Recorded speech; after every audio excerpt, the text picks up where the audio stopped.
if he's human. Jeff's friends go over to Gilvin's because he has bumpers up on his lane, and also because he has more pizza, leaving Jeff alone. Kids can be kinda heartless. When Gilvin steals his thunder, I'll be right back. Jeff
So, Alright, I'm back. Clarence go and find some fun, which for them is easy in the completely empty school. Jeff ended up losing Herman, the school hermit crab, while cleaning Miss Baker's room, and so the three of them have to clean their mess to find Herman.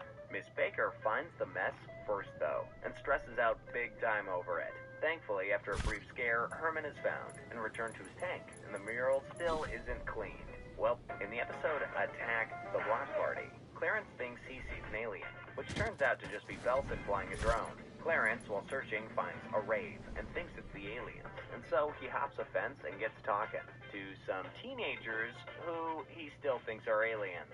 Jeff and Sumo are looking into it as well, also thinking the teens are aliens. And of course, Sumo bolts right into the rave. A bunch more teen party chaos goes on. Jeff gets a sample of an alien. Clarence wows some teens with just nonsense alien imagination. and Sumo surprisingly a hit with the ladies. Jeff eventually tries to save Sumo, who's surrounded, and sprays a hose throughout the house until he's kicked out. Him and Clarence each head home scared, while Sumo gets a ride home from one of the girls. Go Sumo! Who'd have guessed? In Skater Sumo, Chelsea, again kinda half flirting, half annoying, gets Sumo alongside Clarence to skate with her, and so the guys start making their own boards. Careful now. Those are my good beats. When they're done, they go to Chelsea, but Sumo thinks Clarence isn't extreme enough and gets him to stay home.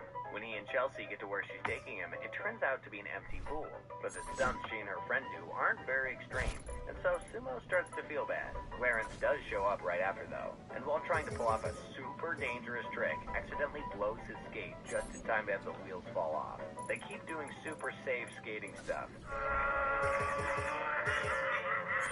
and nobody gets hurt, except for the pool, which turns out to be Belson. He's pretty occupied with his dolphin game, though. Dolphins again? Alright, good to know. He really likes them. In the next episode, the guys are prank calling, but Clarence stumbles upon a girl named Bella who's doing the same thing while calling. Just kidding, I'm not really an alien, I'm Bella. And the two instantly become friends, talking for the rest of the day. Clarence invites her for dinner too, which ends up just being the phone sitting at the table because, yeah, that's exactly how that works. Sumo and Jeff invite Clarence to go sledding down a hill, but he can't go just yet as he's on the phone with Bella. Eventually, he dazes off on a call with her, and she hangs up kinda passive-aggressively. Clarence forgets her birthday too, and tries to call last minute, but to no avail, as he clogs her voicemail box. It's Bella's mom who actually hears Clarence's voicemails, and so her mom and Clarence's mom set up a playdate for the two, where they finally meet. They're shy at first, but eventually figure out their dynamic, and actually hold hands too. This one is pretty sweet. In the episode, Jeff's Secret, Clarence learns that Jeff has an extra toe, but he keeps it super duper secret and wants to keep Clarence quiet. We also see Jeff's parents, and he's actually got two moms. That's cool. Anyway, Jeff is hyper paranoid that Clarence is gonna blab, or that someone is gonna find out about his secret somehow. And eventually, Clarence comes pretty close. A video comes up and talks about how koalas have extra toes to hold on to stuff, and Miss Baker asks a quiz question to see if people were paying attention. Clarence answers Jeff when asked about an animal with an extra toe. Alright, But nobody except Jeff understands that that was an actual answer. Jeff gets mad, and Clarence decides to try and make it up to him by having the school think he has an extra arm. After that, everyone shows off their weird features, and Jeff shows off his toe finally. Everyone accepts him and is amazed, until Nathan shows his double-jointed, and he takes all the attention. For Clarence, Jeff's toe is still his favorite weird thing though, and so Jeff gets rid of his toe cap. See, celebrating differences is the key to happiness, and Mr. Reese is eating the cap. Wait, what? In the episode's birthday, it's Clarence's birthday party, and Sumo and Jeff get a little peeved when everyone from Miss Baker's class shows up, meaning Clarence can't spend as much time with him. When it's time to open presents, Sumo and Jeff are last in line, and their gifts of throwing grease and pie are overshadowed by everything else Clarence got, especially his brand new bike from his parents. They leave with their presents, and Clarence realizes he's been ignoring them, and so he rides off to find them right as they're about to toss their gifts at a rock. The three make up and head back to the party, where Chad has been entertaining everyone as a clown in the meantime. Clarence wraps up and reopens his bike so Jeff and Sumo can be involved, and Chad gets set on fire. A happy ending for everybody. In the next episode, we actually get to see a flashback of a very young Chad climbing a tree with his friends, so that they could carve their names into it and be best friends forever. Which of course, Sumo, Jeff, and Clarence want to do too. Unfortunately though, the carved tree is being removed the next day due to a fungus. Dang. So before it's gone, Clarence gets Sumo and Jeff to head to the tree, and the three make the treacherous climb.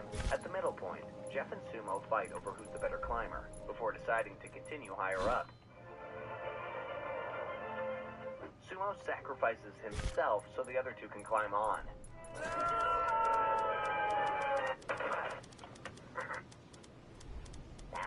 And then Jeff sacrifices himself so Clarence can climb on. Clarence gets to the top, and the tree speaks to him, where Clarence then realizes he's doesn't need to carve his name in a tree for the three to be friends forever. But the tree doesn't like that he's figured that out and trips him, causing him to fall off. Luckily, he's caught by Chad's friends, who he called to catch up with after he told Clarence his story. And together, everyone watches the tree get torn down. Also, yeah, the tree was never as big as it seemed. Oh, the power of imagination. In the next episode, we've got a two-parter called Capture the Flag, where the kids of Aberdale are split into teams to play the titular game. Clarence looks to be pretty great at the game, protecting his teammate from getting hot by a water balloon. And Chelsea distracts the other teams. The very team's flag can be stolen by Julian, another classmate of Clarence's. Belson shows up with his team, who apparently win every year, and demand control of the neutral zone in the cul-de-sac, alongside the juice boxes within it. Another team, the Wheelies, also show up to grab some juice, but are obviously scared of Belson, so yeah, he means business. Clarence and the other members of the Nuggets head back to their base, which is, of course, the treehouse, and figure they just need the Wheelie flag and Belson's flag to win. So after a brief bit of planning, they head to the Wheelie's base. Also, Jeff is having a lovely time in the Nuggets jail. I'm not kidding. Clarence sneaks around and notices some of the other team members in jail, and so he decides to free them because they seem sad. Chelsea and Julian almost got the flag of the Wheelies, but an evil, mysterious new team, which apparently isn't run by Belson, shows up and takes the flag, with the Nuggets barely escaping. Belson isn't so lucky.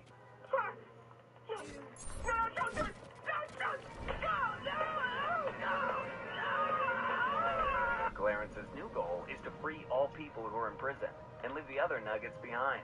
They head to Belson's to grab his flag.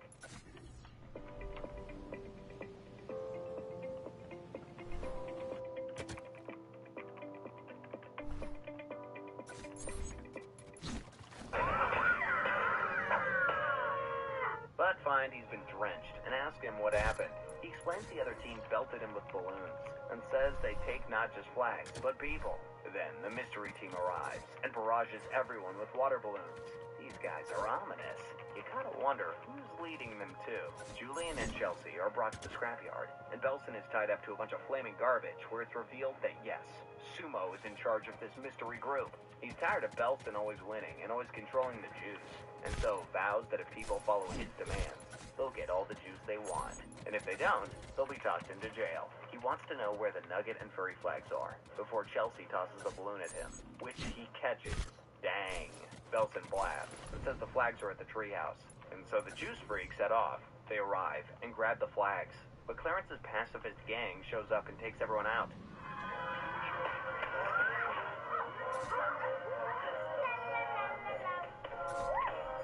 Jailing them and then immediately freeing them. Brain tells Clarence of where he can free a bunch of jailed kids, and so they head for Sumo's junkyard. Clarence arrives, and despite Sumo's pleas, frees everyone from jail.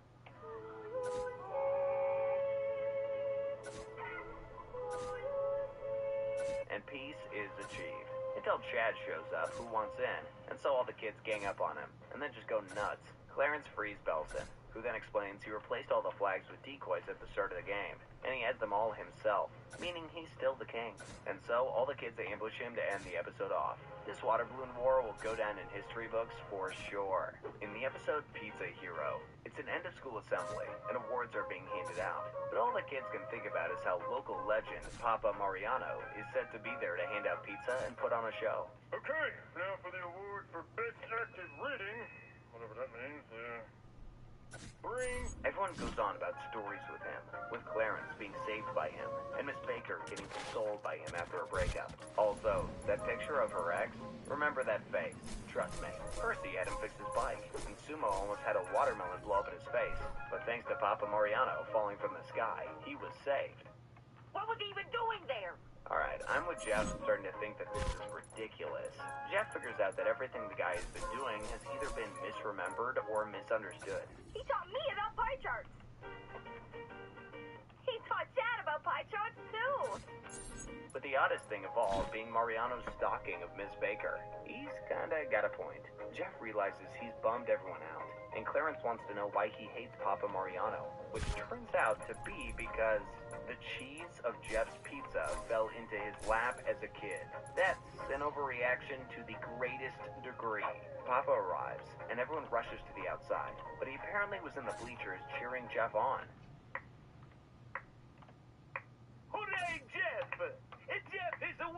Everyone turns around to see him, and it turns out to be a dummy. And then Jeff turns out to be Papa, with the real Jeff storming in saying he's late. So what the heck is going on? Papa explains his actions by not explaining them at all, and then drops pizza on everyone. He slips and falls, breaking his back, but is clapped back to life in terrifying fashion. I never want to meet this man in my entire life. For the first episode of Season 3, we have Sumo Goes West. After the mayor just randomly draws new district lines, Sumo is forced to switch schools to West Averdale Elementary, alongside Gilbert. At least we don't have to see him anymore. But anywho, he and Clarence protest, and eventually Clarence decides to have just Sumo live with his family in the chicken shed, so he doesn't have to switch. That, obviously, doesn't work out though. Oh, man. And so Sumo gets dressed and ready to go to a new school, complete with a button-up. Dang, that's a change. Clarence tears a bit of the shirt while Jeff is wearing it, and decides to try and destroy the street sign so nobody can tell where anyone lives by hijacking a bulldozer. Sumo convinces him to give the new scenario a try, and so he hops off the bulldozer and walks home. School is tough for Clarence, but Sumo comes over later and says they can always just play after school, which Clarence never thought of. We can still hang out after school.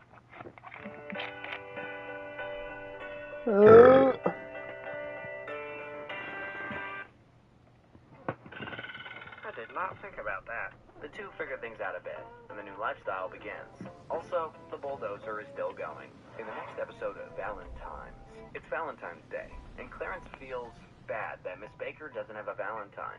He invites her over to his place. He gets Sumo to try and find a man for her, who he figures should be Mr. Moser, his teacher from Averdale West Elementary. They hit it off, but when he realizes it's a date, Mr. Moser starts to panic a bit, and that's when Clarence decides to prepare dinner.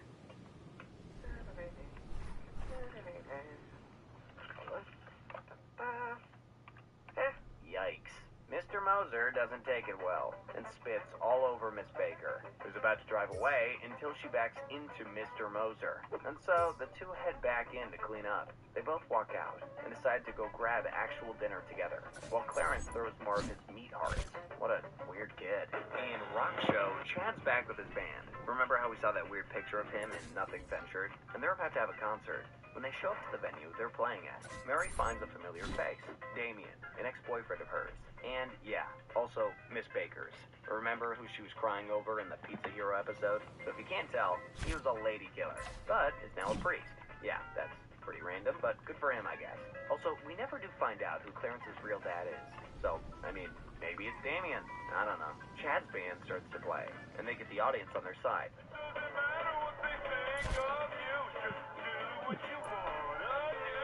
Especially when Clarence starts banging the drums, culminating in him jumping through them.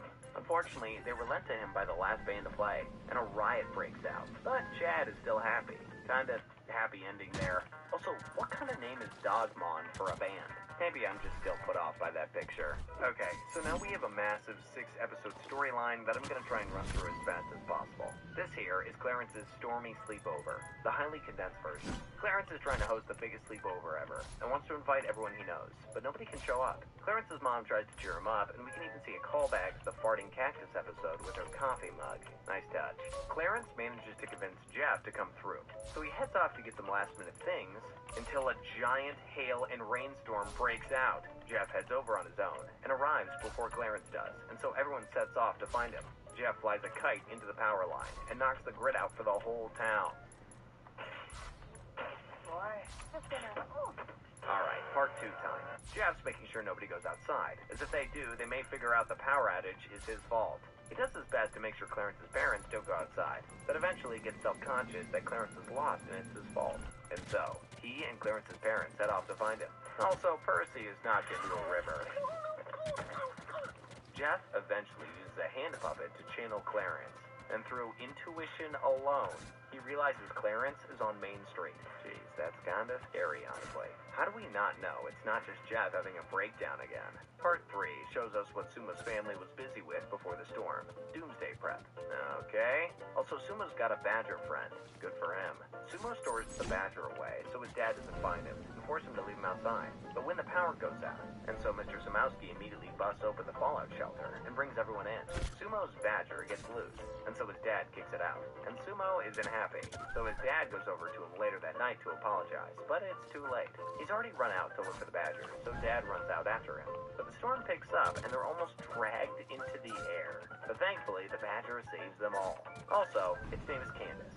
Nice name. Candace runs off when she wakes up after being knocked out, and so Sumo and his dad go off to get her. His dad considers her family now that she's saved their lives. They hop in their secret monster truck and head out.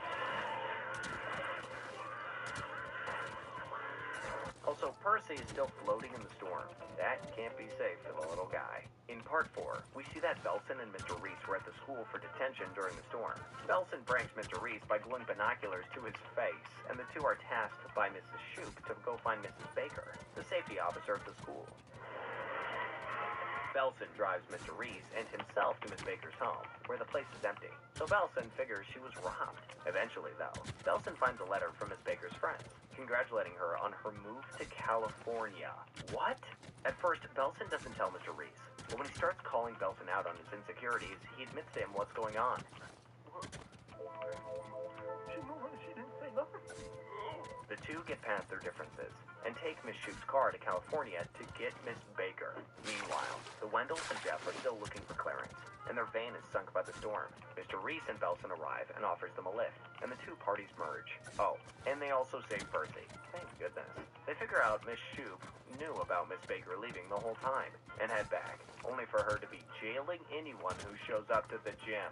She explains she wants the gym to herself, and now that Miss Baker is gone, she has full reign over it. Until Miss Baker comes in over the teacher radio, needing help. Belson and Mr. Reese head off for Miss Baker, but almost hit Candace, and the episode ends.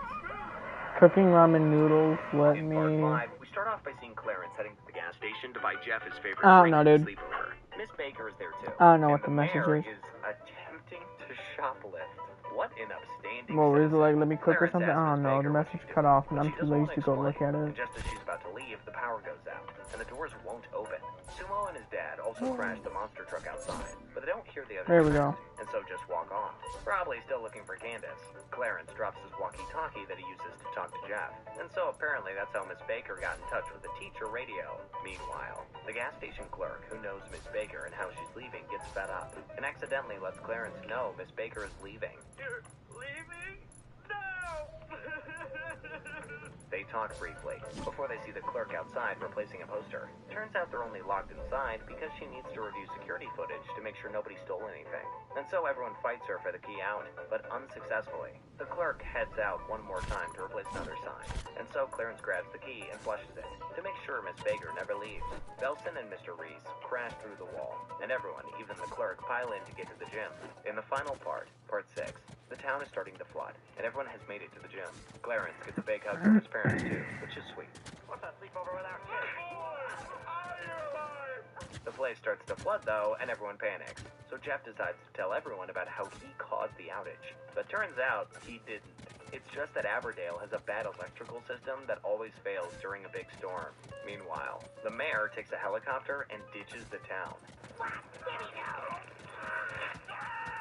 But Candace causes him to crash. Wow. Crazy. What an awesome guy.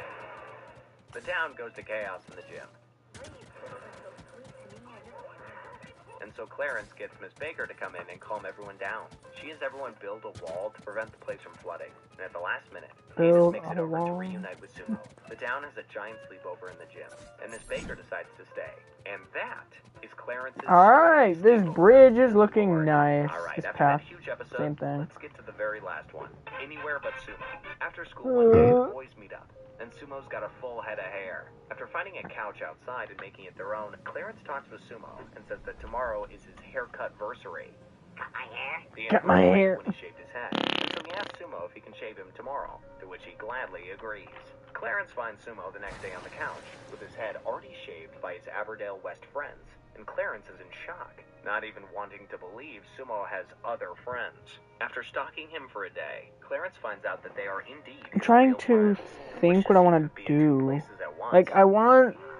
I wish I was hugging up in there. And so gets one of Sumo's friends to basically cosplay as Clarence and have a walkie-talkie. Oh, I think I have an idea. I think I have an idea on how I'm He gonna sets do up it. a prank, so he Okay, and so Sumo let's can see. So that's bond, but it goes 1, wrong, 2, and actually 3, aids the 4, class rather than 5, harming 6, it. And Mr. 7, Moser even takes a picture of Sumo and his 11. friend to put on the BFF Okay, wall. so then- Yikes. Clarence's plan is interrupted back at normal Aberdale, but Jeff tells him that summer starts in a day, and so he'll get to see Sumo uninterrupted all the time, and he'll always have him, which is a really sweet moment. School gets out, and the boys catch up to Sumo, who offers Clarence to cut his blast hair. 42. Ah, crap. Okay, so 42 divided by 2 is 21. What the heck? They look at Aberdale West for the last time until next school year, and see the bulldozer from the first episode of the season, still unmanned, smash right through the building, revealing Miss Baker and Mr. Dozer kissing. Well, there we go. A happy ending for 16. everyone. The end. So that's the story of Alright, so Clarence that's from this is beginning to end. halfway Thank you all right so much for here, watching. even though Don't it's forget to like, practically subscribe, and even. comment what show you want us to cover next. And remember, what did we learn today, boys and girls? Don't approach. But 42. Okay, so ever. then See you next time. that means that it can have a 2 center. That means it can have a 2 things center.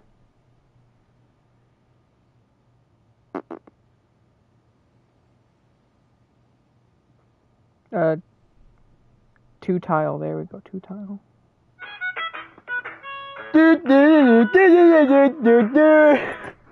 Bluey and the Healer family have captured hearts around the world with their loving, playful, and sometimes crazy antics. It's not just kids who love the show either. Adults also fall for the charm of this relatable family, albeit of the dog variety. Yeah, that's right. Yeah, so that's Today 42. We're heading down under and covering the entire story of the popular Oz. Ah. But before we head into the recap, let's have a quick intro of the main cast. First up, we've got Bluey, the 6-year-old healer pup who always comes up with something fun to do. Then there's her younger sis, Bingo, who's quieter and a little more gentle. Basically, the exact opposite of Bluey. Next up, we've got their mom, So I could Chili, have who's a caring mother and is one. ready to join her daughter's pretend games. And finally, we have the big guy, Bandit, Bluey and Bingo's dad. He's funny and always tries to sneak in some life lessons, only for the kids to completely ignore them sometimes.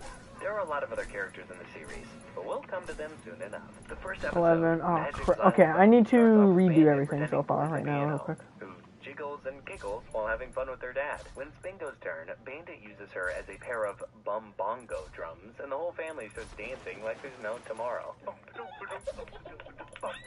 Just then, Bingo stumbles upon a magic xylophone, which can free somebody simply by hitting it. And unfortunately, Bandit turns out to be their first victim. The sisters start pulling pranks by making him pose with antlers, a feather boa, and other silly things. Poor Bandit. Soon, the girls start arguing about whose turn it is, and Bandit uses it to grab the xylophone, freezing Bluey. He drags her outside, turning her into a garden gnome, and goes to get the hose. However, he leaves the xylophone behind, and Bingo unfreezes her sister. It's got a little bit of felt pen on the pieces. Probably from some mischief. I better get the hose. As soon as she's unfrozen, she tries to grab the xylophone again, only for Bingo to freeze her as she isn't sharing turns with her. But after getting a promise from Bluey that she'll be fair this time around, they team up and prank Dad yet again.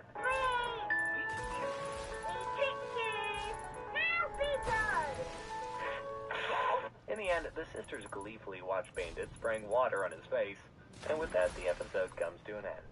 Now to episode 3, Keepy Uppy. It's a beautiful day with hot air balloons floating around the healer's place.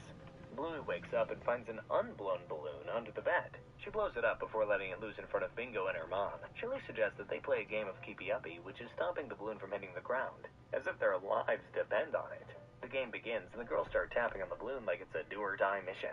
However, the game starts to get boring when Chili leaves to cook, and that's when Bandit shows up to make the game interesting by, guess what, sabotaging their mission.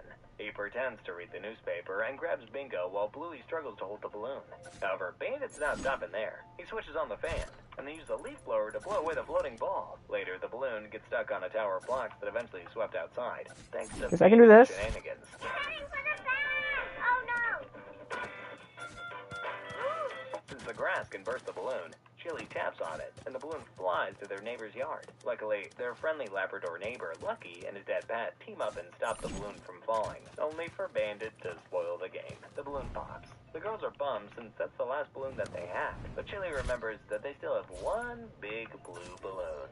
They blow up the Bandit balloon through his tail and let him flop around before crash landing on his family. I guess it's a little hard to play keepy-uppy with a fully grown dog. The next episode, Shadowlands, kicks off with Bluey and her friends Coco. Oh no, I wanted that one. I wanted to get that one. No! Mrs. Wolf. As usual, Coco pulls a quick one by tricking everybody into walking. Yeah, I want it. Her. I guess Bluey's that annoyed, one. And they Maybe. decide to play Shadowlands. The rule is simple: if you're within the shadow, you're safe. But if you're out of the shadow, you're out. So the trio starts hopping from one shadow to another until Snickers hits a sunlight gap that's just too big to jump. I can't jump that far. Look at my little legs. Coco wants to cheat again, but Bluey's not having it. Instead, Bluey comes up with a plan to use her and Coco's bodies to form a ladder and help Snickers jump to the other side. Let's see, how did Around, I... one of the cars drives away, leaving Bluey stranded. Once again, Coco wants to take a shortcut, but Bluey's against it. Luckily, a passing bus creates a perfect moving shadow, and Bluey joins her friends. Eventually, they get stuck on this tiny shadow island with nowhere to go. Well, to make things harder, their moms start luring them with cupcakes. Snickers and Coco want to change the rules, allowing them to step out of the shadows. And surprisingly, this time, Bluey... Ooh, I can do it like that. Yeah, baby. The cloud Yeah, cast baby. a huge shadow. Wow, a massive one. While running, Snickers You wanna know falls, what else Coco is avoids massive? infection, and finally make it on time.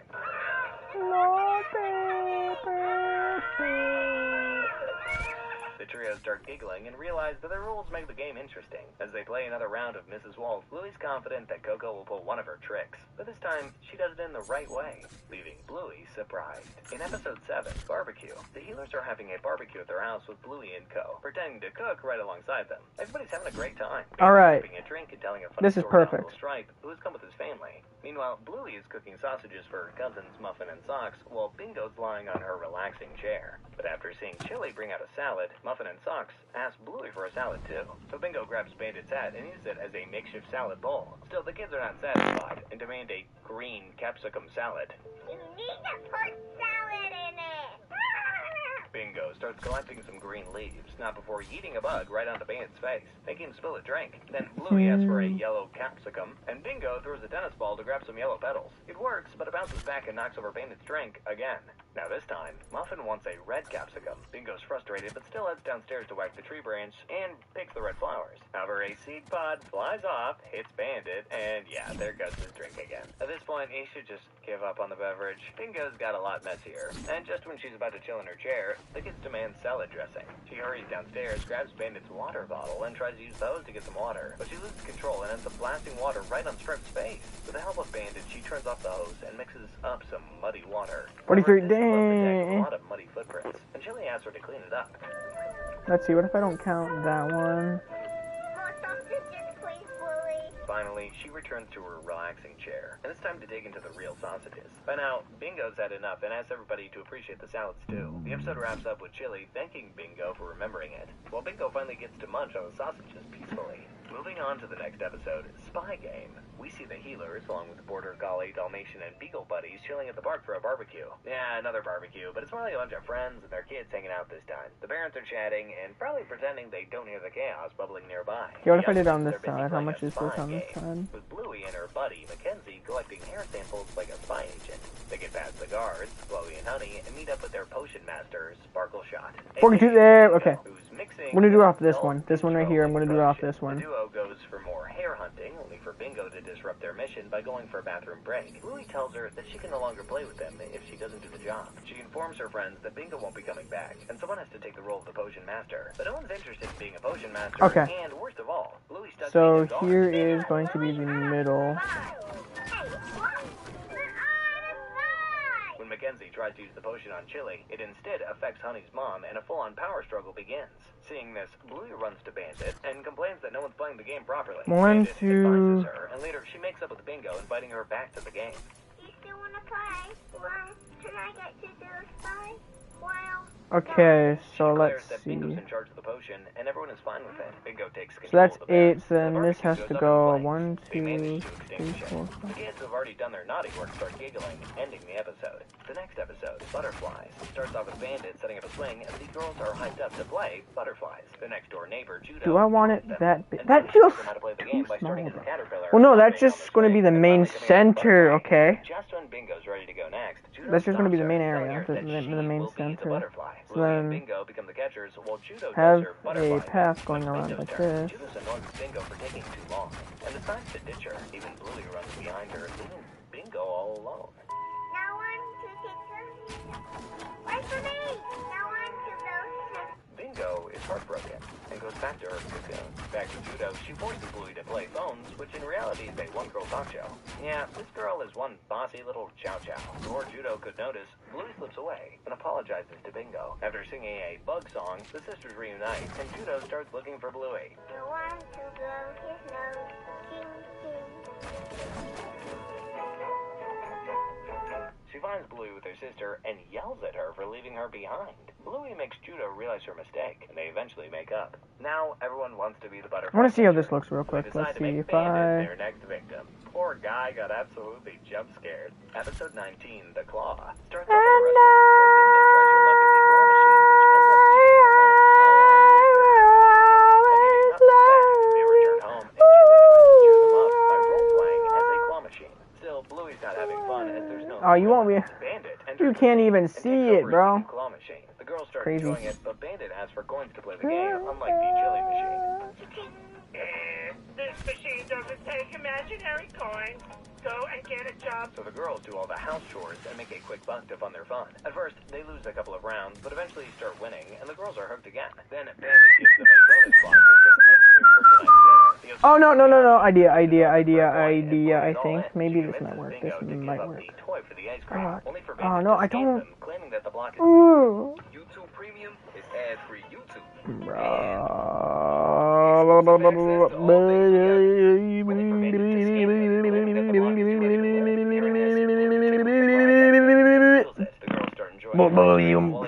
Bandit is questioning his life choices as a parent.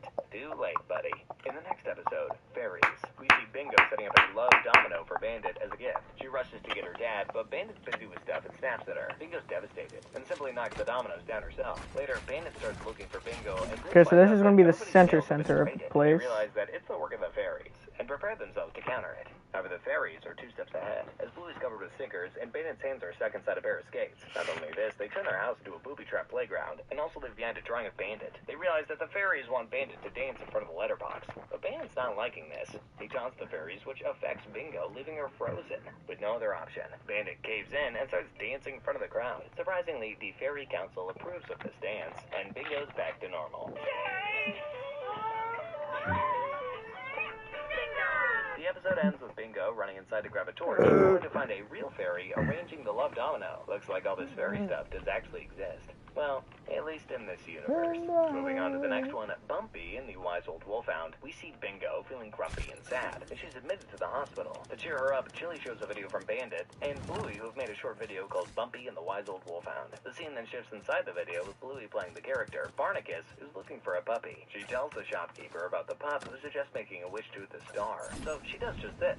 And ooh, okay, that looks good, that looks really good. However, Bumpy starts feeling sick, and Barnacus goes around asking for help from a fisherman, a builder, and finally, the shopkeeper. But no one has a clue on how to cure poor Bumpy. Later, she hears from the baker about the Wise Old Wolfhound. She visits the Wolfhound, who says she needs a pair of purple underpants from someone who's never been sick. Bring me a pair of her. That looks nice, though. After hearing this, she rushes to find somebody who's never got sick. Content that everyone has got galleries. ill at least once in their life. That's when she understands that the Wolfhound was showing her that being sick is just a part of life.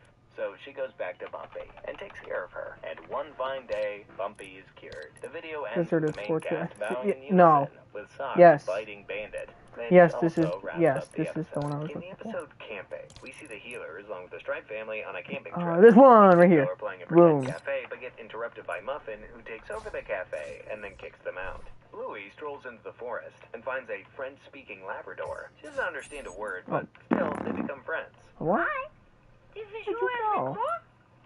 Huh? They build a stick house, plant a seed, and even try to catch a wild bandit who's role-playing as a pig. At the end of the day, the Labrador introduces himself as Jean-Luc, and they say goodbye before joining their family. The next day, they finish building the hut and try to catch the wild bandit, but he's too clever and escapes, leaving them soaked. Dude, that's After crazy. that, Jean explains that they must catch the pig at all costs, which Bluey doesn't really understand. They come up with a plan and finally trap the wild bandit. In the evening, they both share a hug and say goodbye, not knowing that this will be the last time that they hang out. In the morning, Bluey sees the Sprout and runs to tell Jean, only to find his tent gone. Chili tells her that she saw Jean's family packing up, which leaves Bluey heartbroken.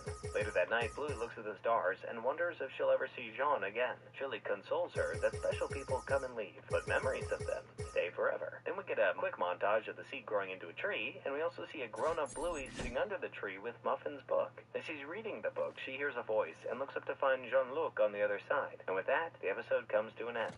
Diving right into the episode, Neighbors. Yeah. Building a house with That is what I want. Yeah, that looks cool. It's like it's like the heart of the sea in Minecraft, dude. And it even spins. That is so cool. I like it so much. And make the neighborhood more lively. And I mean super lively. They get interrupted by Bandit, who's revving his hot rod car. When Bluey returns back to her lair, she finds that Bingo has taken it over. She's really annoyed and calls Chili for help, who's already dealing with Bandit, who's barking. What's all that noise? Oh, it's my neighbor. He's, well... Check out the fields of the week at Walgreens.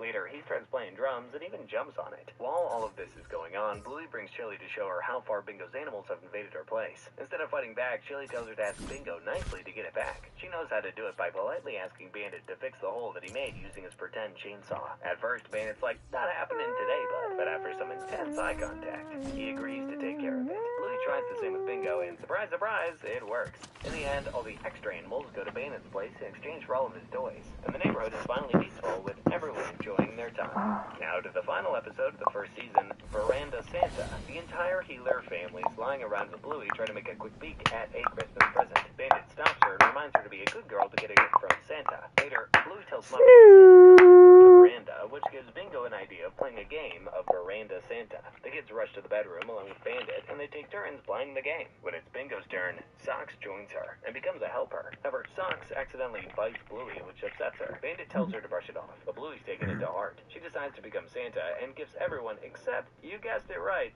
Socks. Bluey taunts her that Santa doesn't give gifts to kids that bite, making her run away. Seeing this, Chili and Bandit have a pep talk with Bluey. They take her outside to show her how sad Socks is, and Bandit asks her to think how she would feel if somebody did that to her. Realizing her mistake, she apologizes to Socks, who forgives her with a little lick, and they hug each other. The episode ends with Bandit pretending to be Santa with the Healers, only to get tricked into an all-out pillow fight. Moving into Season 2, the first episode, Dance Mode, kicks off with the Healers out having lunch at a local restaurant. When Bingo texts her to cure France, Bandit eats her last chip, leaving Bingo devastated as she wanted to eat it. Bandit and Chili try to make it up to her and offer a reward. Bluey suggests a game of Dance Mode, where a person should dance in public whenever music plays. I know. Dance mode. But there's a catch. Only 3 dance modes can be used for the day. The whole family is up for it, and Chili is up first and is made to dance on the road, thanks to Bluey. After some time, they're at a post office, and Chili finds a musical greeting card. She convinces Bingo to use the dance mode on Bandit. Initially, she hesitates, but Chili's pleased face does the trick, and Bandit starts dancing frantically. Even the postal worker's embarrassed. Jeez. And with that, 2 game modes are done and dusted. They walk outside and see a guy playing a thongo phone, and Bingo is excited. Just when she's about to use her final dance mode, Bandit stops her and offers her $20 for the last dance mode, which she reluctantly accepts. The Healers go to a shop, and Bluey takes Bingo into buying a yes or no button toy. Seeing Bingo sad, Chili questions her, and she spills the beans that everybody's making decisions for her. She also reveals that she wasn't okay with giving up her last dance mode. Like when I took your last chip? Yes. And I took one of your dance modes. Yes. Hearing this, the whole family apologizes to Bingo and decides to make it up to her. They head to the thongo phone guy and start dancing in front of the whole crowd, with Bandit doing this. What is that? It's called your worm, stupid. Bingo is a special one that starts off with Bingo taking the spotlight instead of Bluey. Now in this episode, we see Bluey heading off to meet Chloe, while Chili stays behind to take care of some toilet trouble. That leaves or Bingo on her own. And even she's not sure what to do. She tries to pass the time by messing around until her foot gets stuck in the railing. Chili helps her out and suggests having a snack. She goes to the fridge and is the most dramatic standoff known to man. Or should I say, known to dog. She doesn't know whether she's going to choose blueberries or raspberries, so it's pretty intense stuff. In the end, she does pick blueberries, eats them, and sets off to play again. Back to Chili, she's struggling. Yeah, this could be a lot bigger. And suddenly hears a door close. She asks Bingo what she's up to, and figures out that she's playing hide and seek with no one to find her. Seeing Bingo upset, Chili tells her that she doesn't need the game, but a problem. Bandit returns right on time, and chimes in saying that Bluey wants to know what color the kiwis are. Bingo runs off to solve it using her word map puzzle. While Bandit helps to fix the broken tile. She almost finishes the puzzle, but finds the New Zealand piece missing. So she makes a missing piece poster and sticks it everywhere, including on the fridge. Meanwhile, Bluey returns and spots the missing poster in front of the house. She then hugs Bingo and finds the missing piece stuck right on her back. Bingo completes the puzzle, and New Zealand has a little brown kiwi on it. The girls celebrate, and the episode ends with the toilet finally flushing. Now that's what I call a productive day. Now to the next fun episode, Army. This one's quite interesting as we're introduced to a new character, Jack, who just had his first day at Bluey's school. After coming back, he talks about his day with his mother, sharing everything that happened at school. He starts with a car ride with his dad and sister, which doesn't really go well, as his sister makes fun of him for forgetting his hat again. After reaching school, Calypso nudges Jack to introduce himself to another kid, Rusty. So you see, Rusty is pretending to be in the Army and immediately puts Jack to the test. Surprisingly, Jack's quite good at it, so Rusty recruits him. Even gives Jack a spare Army hat, telling him not to lose it. Rusty teaches all the basic stuff like hand signals, push-ups, code names, and also how to call helicopters. Wow, this kid knows a lot. Though Jack kind of struggles in the beginning, he gets used to it, and even likes doing the sentry duty. Later, they share some snacks, and Rusty explains that he's quite good at Army stuff, since his dad's actually in it. They continue their Army game, but suddenly run into a turkey, and Rusty shouts that they're surrounded. They take cover, and Rusty asks Jack for the code name for the helicopter pickup. Jack struggles to remember it and blurts out Tango 7, which turns out to be right. Tango 7! We're next to Tango 7! Over! Great work, Recruit Russell! However, the copter can't make it to them, so they have to make a run to the treehouse. And this is when Jack shows his true potential, as he leaves Rusty a whole mile behind. In the treehouse, Rusty asks Jack why he joined the school, to which Jack admits that he can't sit still or remember stuff. Rusty encourages him, telling him that he's great at playing Army, which puts a smile on Jack's face. Now back to the present. Jack asks his mom whether he can have the condensed milk. She's surprised, and asks where he got it from, to which he replies that Rusty gave it to him. Looks like Rusty gave Jack the best first day possible. Moving on to the next episode, Bus, we see the healers playing a pretend game in their living room. This time, Bandit is a bus driver, and Chili's a passenger who takes the bus every day, because she is a secret crush on the driver. Right then, Bluey and Bingo join them with their silly granny personas, Janet and Rita. After boarding the bus, I'm pretty sure this Janet one's tries meant to get be Chili wet, confess her and feelings, this one but is Chili meant to be isn't budging. dry. So Janet pulls the bus stop cord on purpose multiple times to make Chili confess her love. Bandit's annoyed and threatens to kick them out if they pull the stop cord. Just then, Rita announces that something called Oopsie is missing, which leaves Chili confused. As it turns out, Oopsie is her snake, which attacks Bandit, sending him tumbling off the bus. Using this opportunity, Rita takes over the driving, while Chili helps Bandit to get into the bus. Rita reveals that she's eaten the brakes, which means that she can't stop the bus. With no other option, Bandit and Chili grab the little grannies and jump off the bus. But now I think I'm gonna tell you today. I'd like to get married and have your bus babies. After their daring escape, Janet asks whether Chili finally admitted her feelings. However, Chili admits she does, but finds out that Bandit is already married to a giraffe. The grannies go Super Saiyan and start whacking Bandit. Turns out they've really taken the whole granny thing really seriously. In the episode Sleepy Time, Chili's reading a wholesome story of a chick and its mother. Bingo's not satisfied yet, so they read a new book together about space. They finish reading the book, and Bingo drifts into her dream world where she cracks open from the earth like an egg. The moon also hatches, and it comes out of her stuffed bunny, Floppy, and they both embrace each other. Meanwhile, Bluey wakes up and heads to her parents' room for a glass of water. She falls asleep on Chili's side, so Chili goes to the girls' room and takes Bluey's bed. Now, back to Bingo's dream, she and Floppy are exploring Uranus. She sleeps on it and pulls part of it like it's a blanket. In reality, she has also climbed into her parents' bed and is sleeping between Bluey and Bandit. As she rolls around happily, Bluey and Bandit pull the blanket at the same time, launching Bingo up in the air. After exploring Uranus, Bingo and Floppy check it out by giving it a few slaps, which, you know, is actually Bandit's face. But Bingo's not done yet. She starts climbing his back, and Bluey joins in too. By now, Bandit has had enough and swats them off, pushing Bluey away. But Bingo keeps on going and hits Bandit's you-know-what, which wakes him up. He carries Bingo back to bed, while she's hugging Jupiter's core in her dream. Bluey wakes up due to nature's call and wants Bandit to sing a song for her.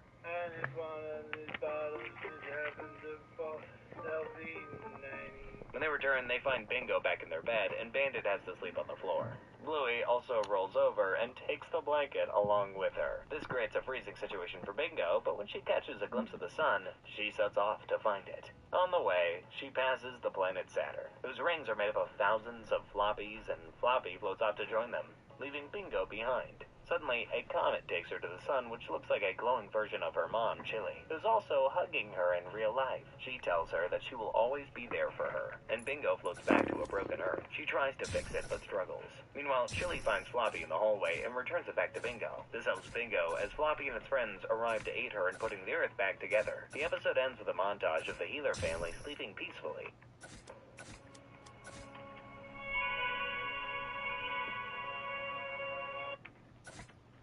With the sun quietly rising for the day.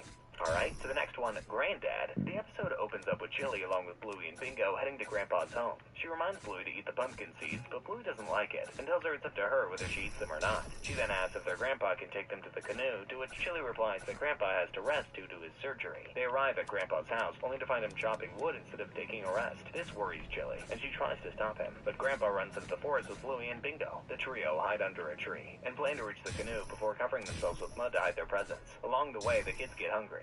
So Grandpa reveals his secret food stash and gives Bluey the pumpkin seeds, which she refuses to eat again. Meanwhile, Chili tracks them down using footprints and fur, and starts chasing them. They run into Grandpa's buddy Maynard, and the trio hide in the shed, while Chili confronts the poor guy. Just then, Maynard's fish rod starts moving, and Grandpa and the kids run towards the canoe to escape. They make it just in time, and Chili's forced to jump into the lake to catch them.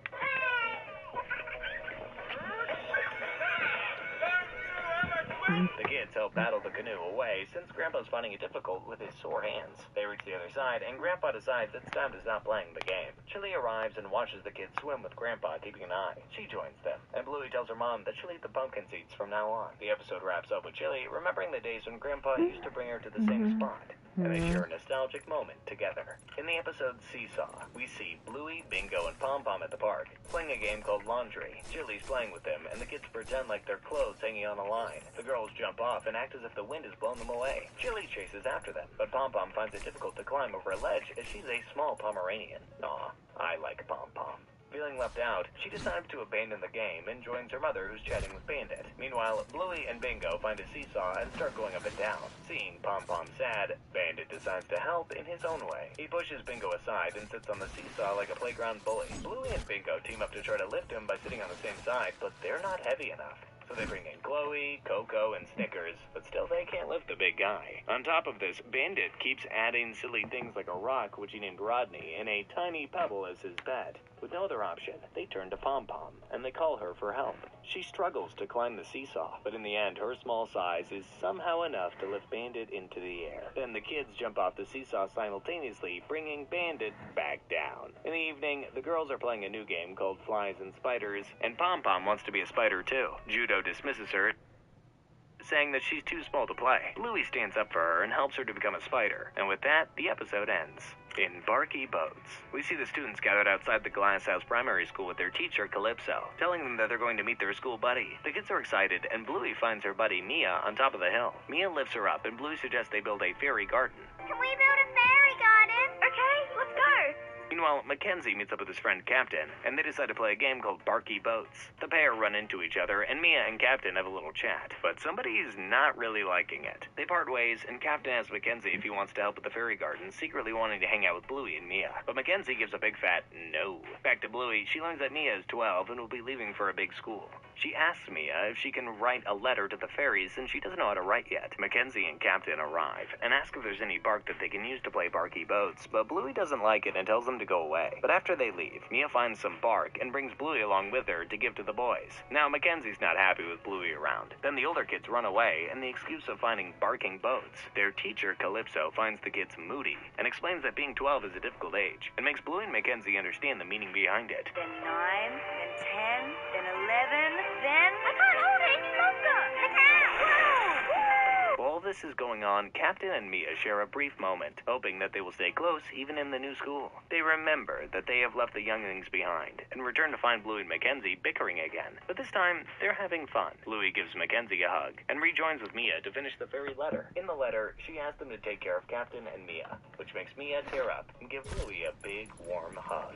Now that one was a little emotional, so let's crank up the fun with the next episode, Circus, where we see the healers going to vote, as it's election day. The girls try to convince their parents to vote based on how good-looking the candidates are. Oh, don't take that one. I don't like his smile. Because he's got earrings. Chili chimes in, saying that leadership is more important. And Bandit adds that a good leader knows how to give orders, something Bingo's not a huge fan of. They meet up with the other kids and play a game called Circus, with each one of them picking a role. Bluey's the ringmaster, Mackenzie's the lion tamer, Honey's the lion, Coco's the acrobat, and finally Bingo is the spectator. On the other side, Winton's stuck playing motorbike with Hercules. That is so cool. The circus game begins, but soon they start arguing about their roles, and the whole game starts to fall apart. Meanwhile, Winton sneaks away from Hercules and joins the circus, wanting to act like a clown. They accept him, but Hercules is annoyed and forces them to play his game. Yes, I can. Now I dance just... No! The kids become frustrated, and Bluey tells them that they need someone strong like Hercules as a helper. He agrees to join the game, and solves the lion-tamer problem between Mackenzie and Honey. They start playing motorbikes, and the episode ends with Bluey and Bingo having sausages as they head there we go. a fantastic day. In the episode Cafe, we see Bluey making a new friend, Winnie, in the playground. They get along really well and ask their dads to play Cafe together. So Bandit and Winnie's dad Fido join the kids. But there's an awkward tension between them whether to be friends or not. Bluey asks Bandit if they can go to Winnie's house for breakfast, but Bandit comes up with an excuse, leaving Bluey visibly disappointed. She invited me. Oh, no, mate, we gotta get home, actually. At breakfast, Bandit explains it takes time to become friends. And Chili chimes in saying that the cafe is the best spot to get close. Slowly, the dads start hitting it off, and also play with the girls at the end of the day. During breakfast, Bluey asks whether Bandit is friends with Fido. However, Bandit still isn't very sure about that. The next day, Bingo joins them, but doesn't feel like playing and drags Bandit away. So Bandit is left with playing swings while the rest play cafe as usual. The following day, Bingo sleeps in, so Bandit and Bluey head to the playground, only to find Winnie and Fido missing as they're about to leave. Winnie and Fido show up. After hearing that they're leaving, they get disappointed. So Bandit hesitantly invites Fido and Winnie for breakfast, which they gladly accept. The episode ends with Bluey giving Winnie a piggyback ride as the dads have their regular dad talk with a sip of an imaginary smoothie. Well, at least Bandit can't get his imaginary drink knocked over, like back at the barbecue. In the next episode, we're at the playground, with Bluey comparing herself to Bingo and Judo. Chili tells her to stop comparing herself and to run her own race, which reminds her of when Bluey was a teeny little baby. Come here. Have I told you the story of when you took your first step? Oh, no. Chili narrates the story and reveals that Bluey rolled over early, making her very proud. But when she met up with the other mothers, she found out that Judo was already sitting up. And at that moment, she felt like a competition's going on. A baby race. From then on, Chili wanted Bluey to be the first at everything. Spoiler alert, it doesn't happen. When Bluey did finally sit up, Judo had already started crawling. As time passed, Bluey was rolling, bum shuffling, and crawling backwards instead of crawling properly. This concerns Chili, making her feel like a bad mom. Seeing her upset, Coco's mom reminds her that she's doing good, and asks her to let Bluey take her own pace.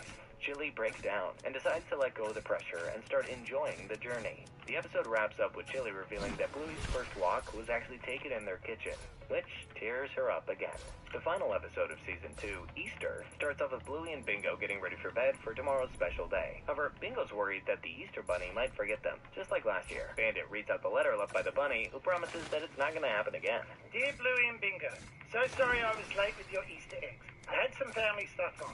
The parents leave, but still, Bingo can't sleep, and asks Bluey whether they'll be remembered this time around. Bluey reassures her that the bunny will not forget them, and goes to sleep. The next morning, the girls wake up and check the pouches, which are, drumroll, oh, this is looking so good. box, while Bingo finds the letter B in her pouch. They put them together and figure out the next clue is in the letter box. In the box, they find a chatterbox, which leads them to the kitchen. Over there, Bingo finds out that the fridge magnets are suspiciously shaped like a big egg. They open the fridge and find a kiwi fruit in the carton box, which reminds them of a kiwi rug in the playroom. They spot an arrow pointing to the garden, and Bluey finds the flowers are lined up like a castle. Bingo tells her that the sandcastle is the key, so Bluey starts digging only to find toilet paper. At this point, the bunny is simply trolling the girls. Still, they don't give up and rush to the bathroom. And still, nothing's there. They realize that the next clue might be in Bandit's bathroom, but they're too scared to go in there. Nah, not a bandit, but due to the stink. Gross. Since someone has to do it, Bluey sneaks in and spots a shape drawn on the mirror. She gives the drawing to Bingo, which is similar to their stained glass window. so the girls check their room. However, they still can't find a single egg. Feeling disappointed, Bingo starts blaming herself, but Bluey cheers her up. Just then, Bluey spots the glitter footprint on the floor and follows the trail all the way to a nearby room. When they push the yoga ball, they find a big Easter basket full of chocolate, and Bingo's finally relieved that the big bunny remembered them after all. Now we head into season 3 with the episode Born Yesterday, where we see Chili doing yoga. Everything's going nice and chill until Bluey and Bingo show up, pretending they're tourists, and start taking pictures of her bum. Chili's not having it and tells them it's not very polite to do that. She adds that she's been on the planet a lot longer than they have, which is just a grown-up way of saying, trust me. Bandit walks in, and Bluey asks him the same question, and Bandit replies that he wasn't born yesterday. No chance, kid. I wasn't born yesterday. Huh?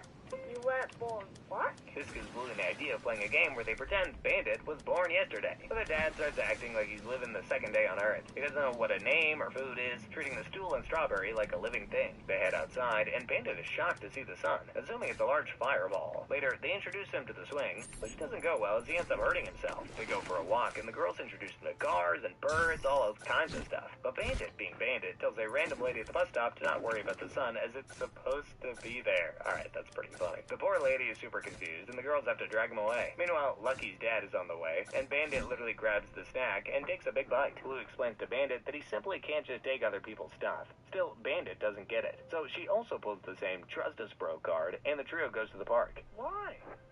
Well, because we've been on this planet longer than you. In the park, Bandit's playing with a leaf, holding it to the sun, and is amazed at how beautiful it is. They head home, and the girls are satisfied with the Born Yesterday act, and start unpacking the dishwasher. Chili's impressed and asks if Bandit's done playing their game. Bluey replies with a yes, but looks like Bandit is still in the zone, happily staring at another leaf. Come on, you can't blame him. He was born yesterday, after all. In episode 7, Mini Bluey. It's a chaotic morning at the healer's place, courtesy of Bluey's ear-deafening singing. Meanwhile, Bingo's being calm and silent, and Bandit's left wondering why they're so different. Even jokes wishing that they could be more alike, which gives the girls a new idea. Bluey colors Bingo using some chalk, presenting her as Mini Bluey. Now, in Bluey's colors, Bingo starts mimicking her sister's actions like dancing, singing, and being straight up annoying. They head outside, and Bandit asks for help. Initially, though, Bluey stops Bingo and even refuses to help, but Bandit knows exactly how to get them into action. Well, you know all that food in the fridge? That doesn't belong to you either. But if you want to keep eating it, I suggest you get to work. Still, the girls act like they're being lazy and whine through the whole thing. Frustrated, Bandit puts water on Mini Bluey and demands double Bingos instead of 2 Blueys. This gives the girls another idea, and voila!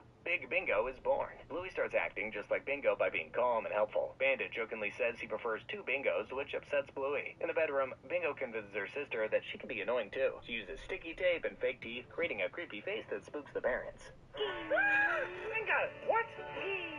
Stop it, you're freaking me out. They demand the girls that all they need is 1 Bluey and 1 Bingo. Now satisfied, they return to normal. But when the parents see them, they're greeted by Mini Bluey and Big Bingo. Alright, now to episode Unicorns. After putting the girls to bed, Chili and Bandit get ready to spend some time alone, only to find Bluey wide awake, and even planning to get rid of Bing altogether. I've been really trying. Chili offers her another bedtime story. She starts telling the story only to be interrupted by Unicorns, the annoying hand puppet unicorn. Bluey's thrilled, but Chili, well, she's really not a big fan. She starts pulling antics and can't even get people's names right, which annoys Chili. However, Bluey convinces her to let Unicorn stay, promising to take care of it if it starts disturbing her again. Chili agrees, but insists that she'll only read from her book, not the one that Unicorns recommended. She starts reading the story, but Unicorns blocks the storybook, spoils the plot, and makes fun of it during a sad part of the story.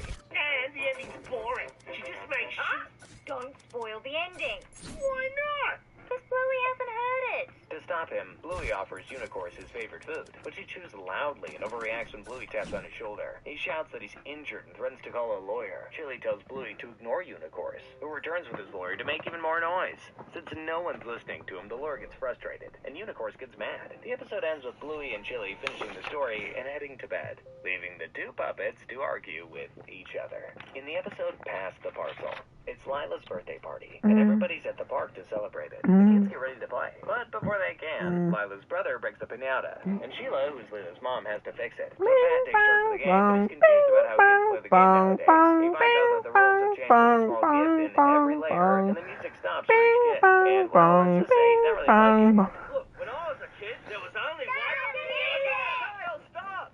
But this is not how you play Pass the Parcel. On Chucky's birthday, Pat decides to take matters into his own hands and play the old way with just one prize. However, his wife is doubtful about whether the kids will like it or not. The game starts, and Bingo opens the first layer only to find nothing. Immediately, she starts crying, and so do the other kids as they run to their parents. Pat starts panicking and bribes everybody to gain control. While this is going on, Jasper wins a water gun and is already loving this new rule. In the car, Bingo says she liked the party, except for passing the parcel with Pat's rule. Now it's Jasper's party, and he wants to play it Pat's way. They follow the same rule in Buddy's party, and Lila wins it. Bingo's upset, but still happy for her. Next up is Bluey's birthday, and Bluey lets Bingo choose the way she wants to play. On the day of the party, Pat gets the honor of starting the game, and the one Bingo chose is Pat's rule. The game starts, and Bingo almost loses, but in the end, she finally wins a birdie kite. And what a better way to end the episode. Moving on to the next episode, Onesies, Chili's dancing with the girls while reminiscing about her days with her sister Brandy. Right then, they hear a bell ring and find Brandy visiting them after 4 years.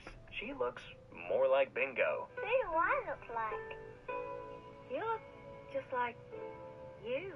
She brings presents along with her, which are a pair of animal onesies. However, Bluey's cheetah onesie and Bingo's zebra onesie don't fit well, so Chili asks them to swap. However, before the sisters can say anything, Bingo goes full on cheetah mode and starts attacking everybody. Bandit is already down. Skull The others emoji. take refuge in the car. They try to chat in the car, but Bingo has become one with her onesie, finds them again. They hide behind the shed, and Bluey asks why her aunt didn't get a cheetah one. Brandy replies that Bluey used to like zebras, to which Chili reminds her that she hasn't seen her for 4 years. This upsets Brandy, who decides to leave, only to get pounced on by Bingo. Bluey and Chili run and hide in the bathtub, where Bluey confronts Chili on why Brandy is sad. Why did Auntie Brandy want to leave? Is she sad? Chili tells her that there's something Brandy wants, but can't have, just like how the cheetah onesie didn't fit Bluey. Later, they return to the yard to check on Brandy, but it's all just a trap set by Bingo, who attacks Chili and chases after Bluey. Finally, the sisters get to talk, and Brandy apologizes for staying away, which Chili accepts. They hear Bluey's cry for help, so they decide to distract the cheetah with their silly dance, which they used to do when they were kids. Meanwhile, Bluey starts acting like a zebra and dodges Alright, Bingo's perfect, so attack. this is the However, same Bingo one. grabs her tail, and just when it seems like Bingo's gonna devour her, at least playfully, Chili and Brandy do their dance on the porch. This stops Bingo, and the kids join their performance while Bandit's busy scrolling on his phone, probably watching some TikTok videos on how to control wild animals. I don't know. Alright, now to the next one, Tradies. We find Bluey and Bingo just chilling on the lawn like any other day. Suddenly, 2 cars. There we Out go. comes 2 dogs, and the girls assume that they're here to invade their home and start Creative. barking. Enemies! Back at them! Unfortunately, it doesn't work, and the tradies keep walking, ignoring the girls. The girls spy from the stairs while Chili's talking with men who say the job will take 3 to 4 days. Later, Chili tells the girls that they're going to build a fish pond and asks them to keep an eye on the tradies to make sure they don't slag off. They give them nicknames like Big Belt and Chocolate Milk, and complain to Chili that Chocolate Milk's texting way too much. The girls spy on Chocolate Milk and find out that he's texting someone called Cherry, but Chili thinks otherwise and believes that maybe the couple had a fight and he's trying to patch things up. The next day, Chocolate Milk shows up in Big Belt's car, and the girls continue their spying work. Right then, an ice cream truck rolls in, and the tradies take a break to enjoy a sweet treat. Bluey and Bingo ask their mother for ice cream, but she tells them no. Can we have one? No. Oof, that's harsh. Spying's hungry work, you know. Luckily, Chocolate Milk's busy with the phone, so Big Belt gives it to the sisters, who admit they're on a spy mission. Big Belt's No. cool about it and reveals that Chippy, aka Chocolate Milk, and Cherry are trying to be friends again. Chili busts them for eating the ice cream without her permission and reveals Big Belt's real name is Sparky. After 3 whole days, the pond is finally done, and the kids are loving it. As the tradies leave, the girls find Cherry and Chippy talking with each other. Looks like the couple have decided to give it one more try. With that all done, let's move on to the next episode, Granny Mobile, where we get to see Bluey and Bingo's Granny making a return along with Muffin. The episode stars the Healer family heading home with his mother neighbor Doreen selling some stuff in her yard, just like your typical yard sale. She reveals that she's trying to raise money for a holiday on the reef. The kids decide to play Grannies, and since it's Muffin's first time, Bluey suggests that she be the grouchy one. Honestly, that role is perfect for her. That's not fair! I know I wouldn't get to be a granny! It fits way too well. She starts rolling around in a Granny Mobile, pushed by none other than Bandit. Meanwhile, Doreen's struggling to negotiate with the buyers as she's too nice to charge fair or higher than the actual price. While all this is going on, a real grouchy Granny storms in, breaks some stuff, and yells at Doreen and Chili. To add insult to injury, she even says she's not paying a cent and calls Bandit fat. You need to lay off the biscuits. What? You said I was looking good. You are, honey. Ignore her. Wow, this Granny is actually crazy. The grouchy Granny spots Muffin's scooter and wants to buy it, but Muffin's not letting it slide and refuses to sell unless she's willing to cop up $900. The 2 grouchies argue, and eventually Muffin bargains her way up to a whopping $1,200 and 18 lollies. That is a sweet deal. 1,200! What? And you cheeky little... Fine. As it turns out, that cash is more than enough for Doreen's reef trip. They can't believe that Muffin has literally pulled the deal of the century. As a token of thanks, Doreen asks Muffin to take whatever she wants from the yard sale. Muffin's excited and settles for a tea towel and becomes super granny, helping Bingo pick the fallen coin. Celebrate one-of-a-kind people with gifts that say I get you. Coins. The episode wraps up with Bandit trying to buy some exercise gear for $20, only for Doreen to counter with 50, showing that she has finally learned how to negotiate. Moving on to the next episode, Space. Boys, Jack and Rusty, playing this game on a wooden boat. They assign roles to each other, starting with Rusty as the captain, followed by Jack acting as the computer, and Mackenzie getting the role of the chief scientist. Rusty, you can be the captain. She don't believe in shooting stars, but she believes in shoes and cars. Wood floors in the new apartment. During their space journey, Mackenzie keeps on interrupting the game and even detaches his yarn tether. Rusty rescues him, and they continue the game, finally landing on Mars. Landing in 3, 2, 1. But still, Mackenzie is kinda distracted. He suddenly walks away and pretends that Rusty and Jack abandoned him.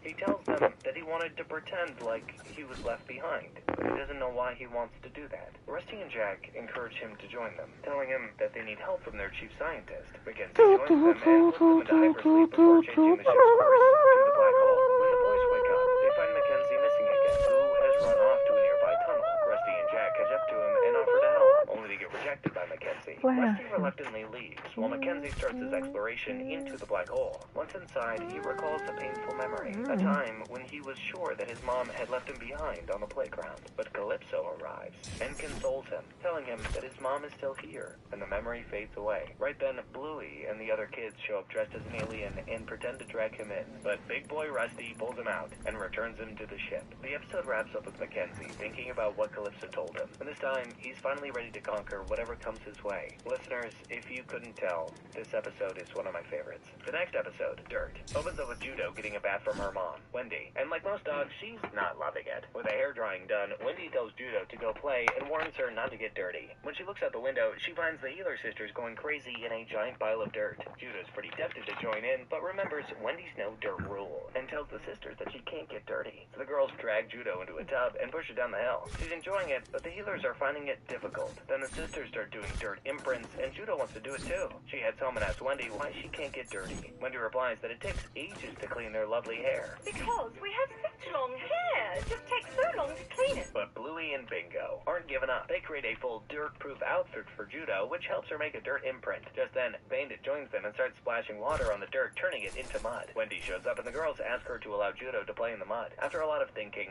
she lets Judo play. However, Judo leaves without saying a word. Seeing her daughter upset, Wendy grabs some scissors and gives herself a haircut. Judo loves it and chops her hair off too, before joining the Healers to finally twist and roll in the mud. Moving on to the next episode, TV Shop. The episode kicks off with Bandit picking up Bluey from school, who mentions that Coco wasn't doing very well today. Bandit tells her that they have to stop at the chemist to pick up some vitamins, as he's already feeling like an old man. Bluey and Bingo get confused and think of the chemist as more like a bakery. I thought the bakery sells fruit and carrots. Oh yeah, that's right. They reach the store and find a security camera feed, which is more than enough for them to start their goofy shenanigans. Suddenly the feed changes and they spot Coco sitting near the pharmacy. The girls start dancing and try waving, but Coco doesn't look up. Then the feed changes again, and this time it shows the terriers followed by Winton. They notice each other and join the dance party, all except Coco, who's still wearing her headphones. To make Coco notice, Bluey sends Bingo to find her like a spy mission. On the way, Bingo bumps into Winton and the terriers. They team up to track Coco, however, even with Bluey's help, they just can't find her. When they're about to give up, Bluey spots Coco near Bingo with only one shelf away. Bandit shows up, telling Bluey that he's done with shopping. But Bluey's hesitant to leave as she wants to meet Coco first. Bandit, being Bandit, casually points at Coco, who's just sitting behind a newspaper rack. She runs over to Coco and they start dancing along with Winton and the terriers in the live feed. As they head out, Bandit asks Bluey how Coco's doing, to which Bluey replies by saying that she might have worms. Oh, Bluey, come on. Some things are meant to be private. Now to the penultimate episode of the season, The Sign. We see Bandit playing with the girls. Chili shows up and interrupts them by telling them that they're here, and as it turns out, the Healers have put the house on sale, and the potential buyers are 2 sheepdogs, and Bucky, who's the agent in charge of selling it. On the way, Bluey's upset, and tells her parents that she doesn't want to move. Chili tells her that they've got no other option, as Bandit's got a new job in another city. Bandit also chimes in, saying that it's better for their family, and Chili reassures her that it would be a fun adventure. At school, Calypso reads the story, and finishes it with a happy ending. This prompts causes Bluey to wonder why all the stories end in that way, to which Calypso gives a very philosophical answer.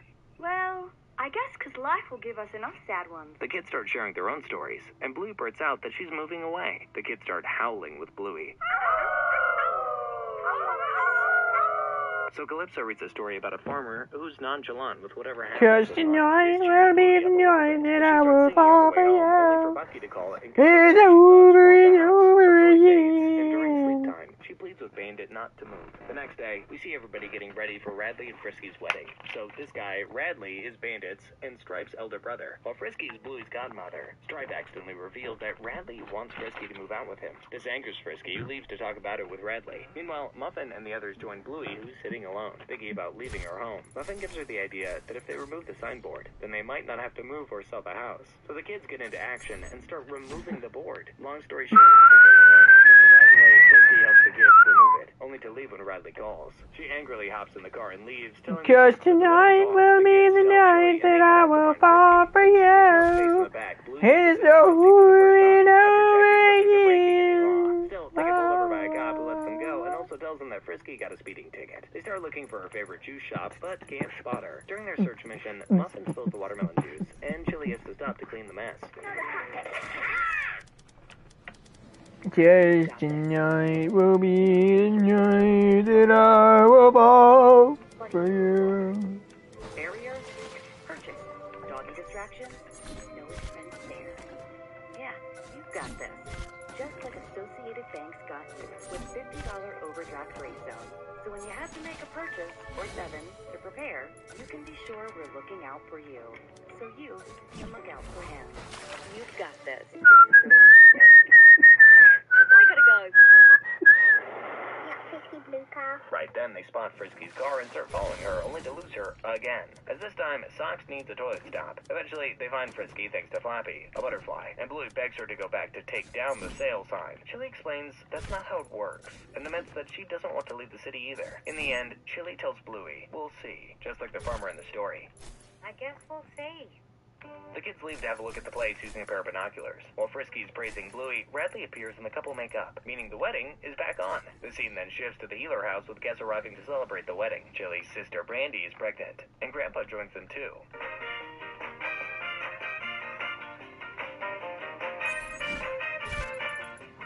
While the celebration is going on, Radley and Frisky announce that they're not leaving the city, and the Healers dance the whole night. The next day, the agent guy shows up and sticks to the sold sticker on the board. However, Bingo is shocked to learn that selling the house means that they also have to leave it. Even worse, she's crushed to learn that her friend Lila won't be moving with them. She tries to lift the sign out of the ground, but she can't do it. Bluey joins her and tells her the farmer's story to comfort her. While she's telling the story, the sheepdogs spot a better house with a pool and decide to reconsider their purchase. Bandit gets a phone call confirming the sale has fallen through and rips off the sold sticker before throwing the board away.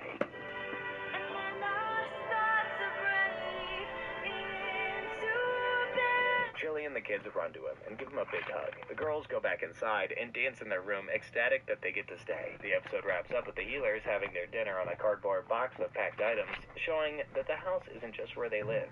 This is where they belong. Which brings us to the final episode of the season. Surprise. In this episode, we see Bingo trying to grab some stubby coolers from the top of the fridge to play mums and dads. Bandit strolls in, only gets pounced on by the girls, who beg him to play with them. The girls are conflicted about what to play. Bingo wants to play mums and dads, while Blue wants to play a game called Surprise, which is just blasting Bandit with a ball blaster. Bandit tries his best to juggle both, with Bingo slowly increasing her baby count from 1 to 3. He hears the doorbell ring and goes to check it out, only to get blasted by Bluey. He somehow makes his way to the safe zone, but forgets a baby at daycare, so he has to run again and fetch the baby with Bluey pelting balls at him. Unfortunately, Bandit trips on a bucket and falls down. He reaches Bingo's place and Let's watch the as it's falling down. So Bandit heads over there and starts talking with the baby. He reassures him, saying that he'll It be fine don't thanks to feel the the same when you're not around. You know why?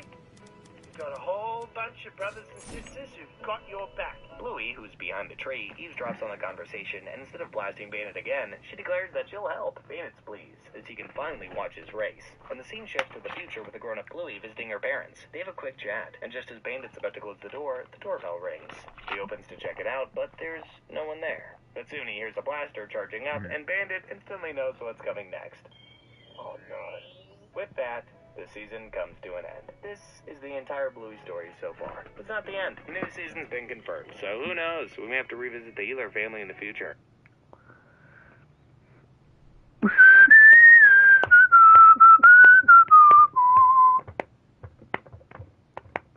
One Wheel just leveled up. Introducing the One Wheel Rally Edition. Donald, please welcome your commander-in-chief, the 47th President of the United States, President Donald J. Trump. America!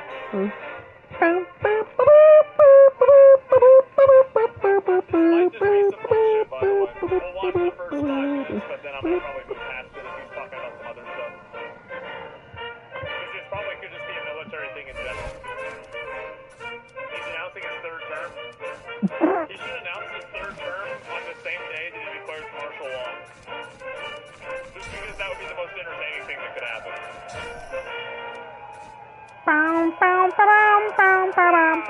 Yeah. Well,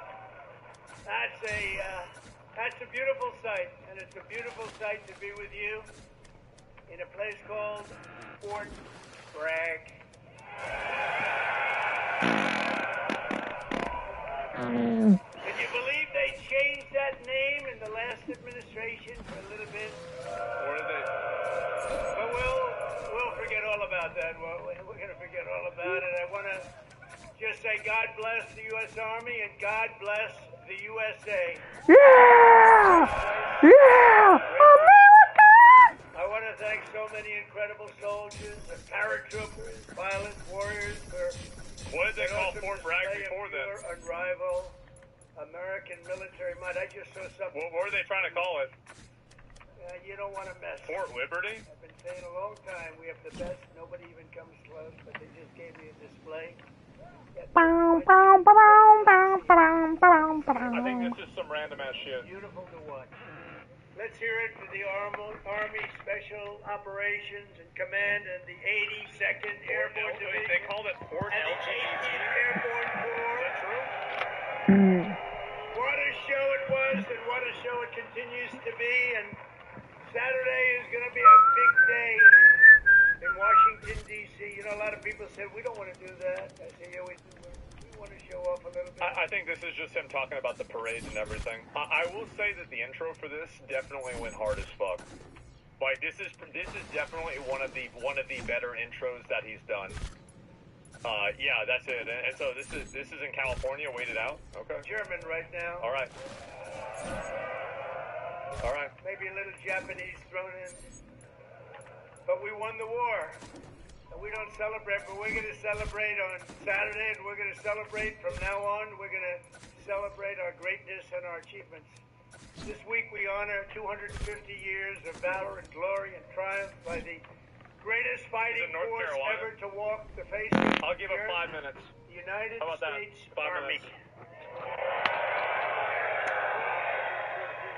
For 2.5 centuries, our soldiers have marched into the raging fires of battle and obliterated America's enemies. There's never been anything like it. There's never been a force like it. I gave you so much money for 4 years. It was crazy. And we just approved our largest budget for military operations, over $1 trillion. We've never even come close. Damn, what the fuck? God damn. But our army has smashed foreign empires, humbled kings, toppled tyrants, and hunted terrorist savages through the very gates of hell. Our soldiers do not rest until they win. You know that better than anybody. From June 1775 to June 2025, those foolish enough to challenge America's army have been met with unyielding strength, unbreakable spirit, and unstoppable, overwhelming Point to force. an extra 10 subs. Appreciate that. Time and again, our enemies have learned that if you dare to threaten Definitely an the orange American day. people, American soldier will chase you down, crush you, and cast you into oblivion. That's what happens, unfortunately. Oblivion, my friend. Doesn't sound very nice, but it's true, isn't it? The last sound you ever hear will be the howling howl of Black Hawks in the dead of night, the thunderous boom of artillery fire, or the ferocious roar of a U.S. Army infantry brigade charging over the horizon. That brigade is going to charge like you've never seen before, and hopefully I can keep you out of that, but if I don't, you're ready. Is that right? If I can keep you out of it, if I keep you out of it, that's okay, but if we Can you hear me, man? I say she a gold digger. I'm deep. She messing with a bro. Hear me, man? I say she a gold digger. I'm deep. She messing with a bro. I got a need. Get down, girl. Go ahead. Get down. I got a need. Get down, girl. Go ahead. Get down. I got a need. Get down, girl. Go ahead. Get down. I got a need. Get down, girl. Go ahead. She did a bomb. Met her at a beauty salon with her baby whisper.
Combat medals and more battle ribbons than any other service, and 70% of all of the medals of honor. We give away medals of honor all the time at the White House to incredibly brave people. But you have 70% of them Army soldiers, especially our Army paratroopers, truly go all the way. You know that expression, all the way. It's one of your beautiful expressions.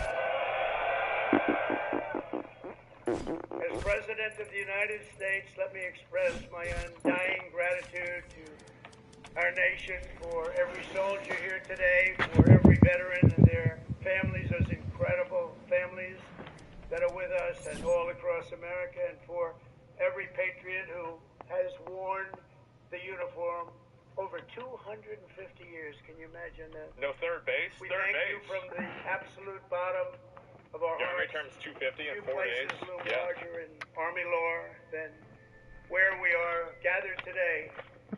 The one and only Fort Bragg. The one and only Fort Bragg. All right. What the hell is he talking about? But remember, it was only that little brief moment that it wasn't called Fort Bragg. It was by the Biden administration, not Trump. I had nothing to do with it. We got to change. Nobody knows. Yeah. He said, I came here numerous times and everybody, they kept saying Fort Bragg, Fort Bragg. I said, he's bragging? Yeah. Then I was making a speech. Off script again. You think I should go? Oh, he already said this shit. I said, Fort Bragg, how you doing? We won a lot of battles from this place. Oh, and God. That's the way it is. It wasn't even close. When Pete and holy fuck. generals came to see me, I said, not even close. Not even close. This is the home of the Green Berets, the Sky Dragons, and the All-American 82nd Airborne. We know what 82nd Airborne Division. This is where the GIs who won the Second World War learned to pack their parachutes, and push howitzers, and go right into those C-47s with lots of arms and push them right out those big, beautiful doors, and wield their bayonets and pry the enemy from the hedgerows of the French countryside. France needed us badly. We were there. A lot of people needed us badly. They still do, maybe worse than ever. It was here in the soil that the Army forged the metal that held strong at Bastogne. It was here the mighty paratroopers earned their wings before they rained down death from above to liberate Sicily, Normandy, and even the Netherlands. That's right. We saved the Netherlands. What? Every inch of this base is steeped in the legacy of those warriors who have said with pride, "Sir, I trained at Fort Bragg, sir." That was pretty cool. And that is why we restored the historic name of this very, very special place. I don't know if it could be the same place. I feel like Fort Bragg is that's the name. And Fort Bragg, it shall always remain. That's never going to be happening again. Okay. I think probably should look at some other stuff in a minute. We'll give him a few more minutes. And for a little news for the fake news back there. Oh, the here we fake go. News. Ladies and gentlemen, look at them. Look at them all. Oh, yeah, what I have to put up with. Fake news.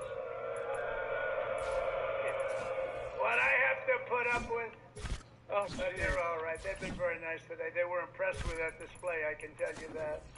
I think it took them a little by surprise, but for a little breaking news, we are also going to be restoring the names to Fort Pickett, Fort Hood, Fort Gordon, Fort Brucker, Fort Polk, Fort A.P. Hill, and Fort Robert E. Lee.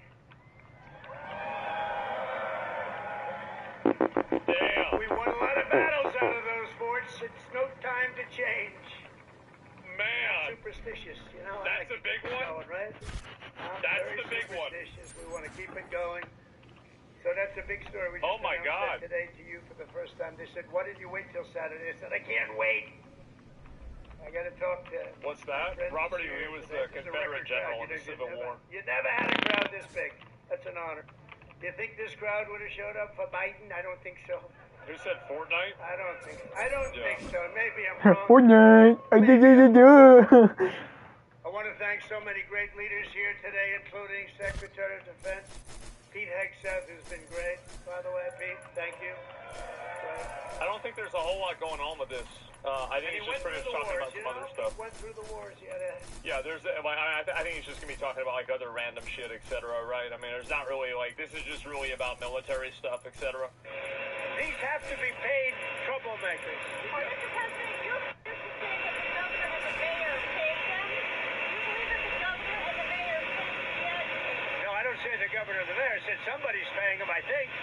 And if they're not, they're just troublemakers. What can I tell you? But I believe somebody's paying them. I mean, I've never seen somebody with a big hammer so professional. Now, they took the bricks away from them. So they say, how do we get in? The military did. How do we get in, and what do we do? They said, I have an idea. Let's break up the concrete, and that's even better than bricks, and that's what happened. Yeah. You just witnessed an amazing spectacle of flex in our military. What impresses you the most? I think the total love for the military. I mean, I was with the generals. They're explaining the different maneuvers. And the love they have for the Army and the military is beautiful. They're really great people. And I've never seen anything quite like that. I don't think any other president has either. You know, they really put on a good show. I asked them, did you do that for Biden? They said no. They didn't do it for Biden. I wonder why. Oh, my God. I don't know. I mean, I don't know. I know this. As long as we have the military there, the protests won't mean anything. Last night, if we weren't there, they would have burned down the city. But they did not a lot of damage other than they broke up a lot of concrete looking for weapons. You know, those are weapons. If that hits somebody in the head, the person's dead. You know that, right?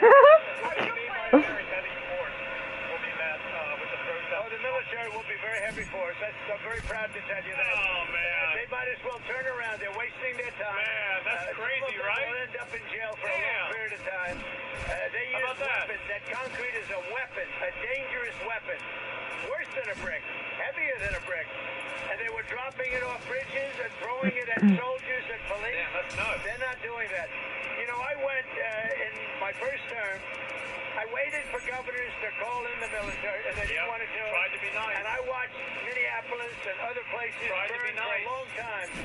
And I said, when are you going to call? When are you going to call? And I said, if I ever do this again, if they're not responsive at the beginning, not at the end.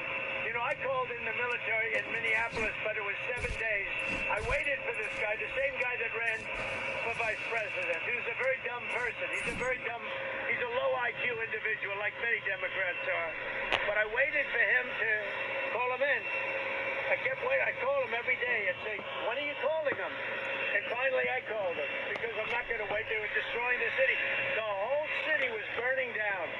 Horrible. Okay. Have you ever set a hearing for Thursday from the Afghanistan book? Do you think your administration will be successful Thursday for the hearing? Well, even Senator Fetterman said very strongly that this is horrible what they're doing, and that the Democrats are making a big mistake by not talking about it. Yep. And I agree with that. I think this is...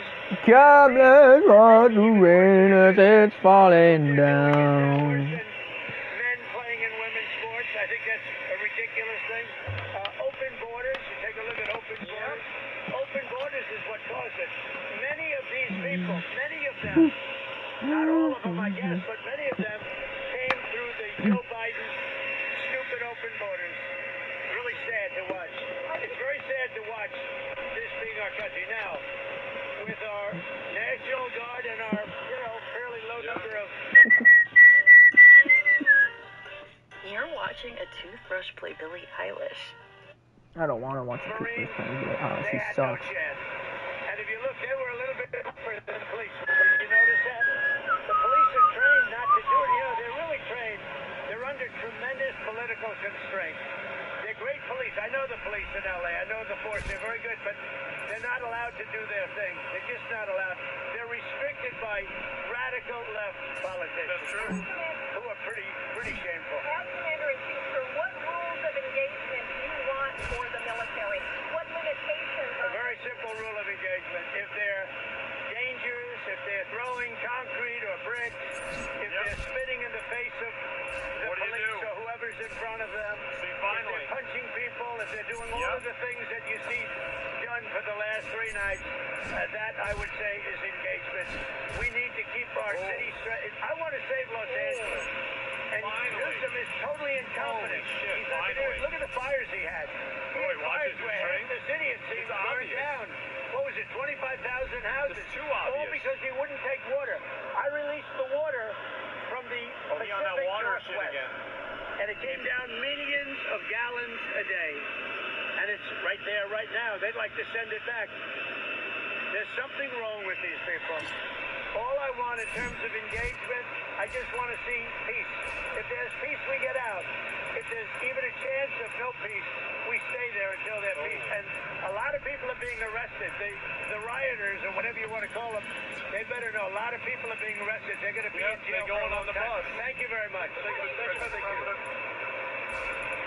Man. All right, so President Trump speaking there with the media, traveling with him. He's That shit's on the loud, tarmac bro. at Joint Base Andrews, talking about a whole host of topics. Apologize there. Went right to color bars, including though the anti-ICE demonstrations in Los Angeles. Yeah, no, I mean, and they putting them on. They putting them in there, bro. Like they're getting packed in like sardines on those buses, man. And they're gonna be out. Let's go. Bye, bye, bye. Life is expensive. Tools don't have to be. Whatever you do it for less at Harbor Freight. Old Spice Fiji gives me 24/7 freshness. It's gel on my skin, and it's mine. I thought we had no secrets. Oh, hey, what do you mean? Your Old Spice Fiji? These are some of the best characters to only appear in one episode of Family Guy. Starting with Hammer from the episode HTT Peter, a textbook millennial who turns Peter into a hipster. So Pawtucket Brewery is currently in a bit of a crisis. Sales are down across the board, but mostly we're failing to connect with a group called millennials. I think I heard of those before. Strange creatures. They wore chains like anyone was trying to take the $6.50 that were in their Velcro wallets. Luckily, there's an instructional video to fill us in. Millennials crave things like instant gratification, authentic experiences. But to think like a millennial, you're gonna need a millennial, and the brewery has found just the person for the job. So please welcome someone who's going to help us reach millennials. Our new head of social media, Hammer. Oh, I understand the name. It's because he's a major tool. Actually, bruh, asking me what a trigger warning is one of my triggers, bruh. I've Bruh. been traumatized, bruh, and now I'm tweeting about you, bruh. I can't totally understand millennial talk, but I think he just killed that guy. Even though it all sounds like nonsense, Hammer does kind of know what he's talking about. And posted. Do you know what I just did? I just made you all viral. Hopefully the good kind of viral, not the infectious disease kind of viral. Although Peter doesn't fully understand him at first, all it takes is a hit of his pen to completely transform him into the worst person you know. What happened? All of a sudden, I feel like I know better than everyone else. So that's why those things are being banned. They're way too powerful if they can birth a millennial with a single puff. So Hammer takes Peter under his wing and shows him everything there is to know about millennial culture. I want you on fleek. This is fleek. Oh, can I ride him? Man, millennials get to fly on dragons? Okay, maybe listening to all that stomp clap music has its perks. You know the kind. The kind where they shout hey in every song. But despite becoming fully enveloped in the millennial lifestyle, Peter soon loses his mentor. I think he got hit by a bus, but Peter's gonna have to text him about it first. So with only a few moments left, Hammer gives Peter his last will and testament. If I die, chop my body up and serve me as street tacos. Such a selfless sacrifice. We can't be letting science get all the good dead bodies. And with that, our good pal Hammer is laid to rest. I've never been to a millennial funeral. Yeah, it seems in poor taste that they hired Keyboard Cat. We didn't know him long, but Hammer proved to be a tone-deaf caricature of millennials who is overblown and silly, but may just have a little bit of truth to him. At least he lived and died being a tool, just like his name suggests. But Meg and Lois would fall for a master of tools, Jamie the handsome handyman in Girlfriend A. So after a big old hole is put in Stewie's room, the family needs to hire someone who actually knows what they're doing. How is a stud finder gonna help with this? Beep, beep, beep. Sure, it's all fun and games until a squatter takes up residence in that hole. A hole in a baby's room is prime real estate for those guys. Enough, Peter. I'm calling a handyman. But I don't think Lois was expecting a handyman with a capital man. Who is it? Probably just a handyman here to fix up bocce balls. Meet Jamie, a man perfectly crafted through a mix of dark magic and binge-watching HDTV. And his prime objective is fulfilling women's fantasies about having a good-looking guy bent over around their house. I heard you had a hole that needed to be filled. And those are the kind of double entendres that seriously put this video's monetization in jeopardy. So you just fill the hole with your cock? Yes, it's very thick. And that's spelled C-A-U-L-K, YouTube. Don't come sticking your censorship robots on me. Besides, look how happy he's made Lois. I'll be right back, chat. I'll be Looks right like back. he's gonna need to stick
I'm back. Give us a rundown on this new character. Wait, weren't there weird rumors about him and Bonnie? No, it's just the pumpkin thing. I'm sure some type of pump was involved, but I'm not trying to hear about all that. But because it's pumpkin season, pumpkins are all Joe wants to talk about. What were we talking about? Pumpkin? Shut up about the pumpkin. Nice restraint there, Cleveland. If you wanted to stab him in the throat, I don't think anyone would have stood it. Thought that a Fortnite commentary channel like myself would have found a love for music in Fortnite. The addition of jam tracks in combination with the instruments in game have opened my eyes to a large part of the community that has been hidden from me for the longest. Ladies and gentlemen, you gotta try Jam Stage, or Jam Rooms if you're not feeling that Sabrina Carpenter show for the time being. I'm not gonna lie, I've been on a recent exploration with this mode and its culture. In fact, I might even come out and say it, this could be the best casual mode Fortnite has released, although it needs some adjustments. But with all the different creative maps out there, you can pretty much have a wonderful experience with music. Surprisingly, on this channel, I haven't talked much about festival-specific stuff, or the jam tracks and instruments. So in today's video, think about me every night, oh, isn't that sweet? I guess so. Say you can't sleep, baby, I know that's that me. Jam tracks and instruments. Without further ado, let's get into it. Back in Chapter 5, Season 1, Epic was releasing a ton of new modes with the expansion of their metaverse concept. We got the likes of Lego mode, Rocket Racing, and Festival mode. Now, Festival mode in particular, I remember being a huge success when it first launched. I mean, you had people playing Bad Romance by Lady Gaga like there was no tomorrow, trying to get the best possible score on Expert. With the addition of this mode, we also got two side modes. A battle stage mode where players could basically attack each other while performing to see who could get the highest score, and the mode that was released alongside main stage at launch, Jam Stage.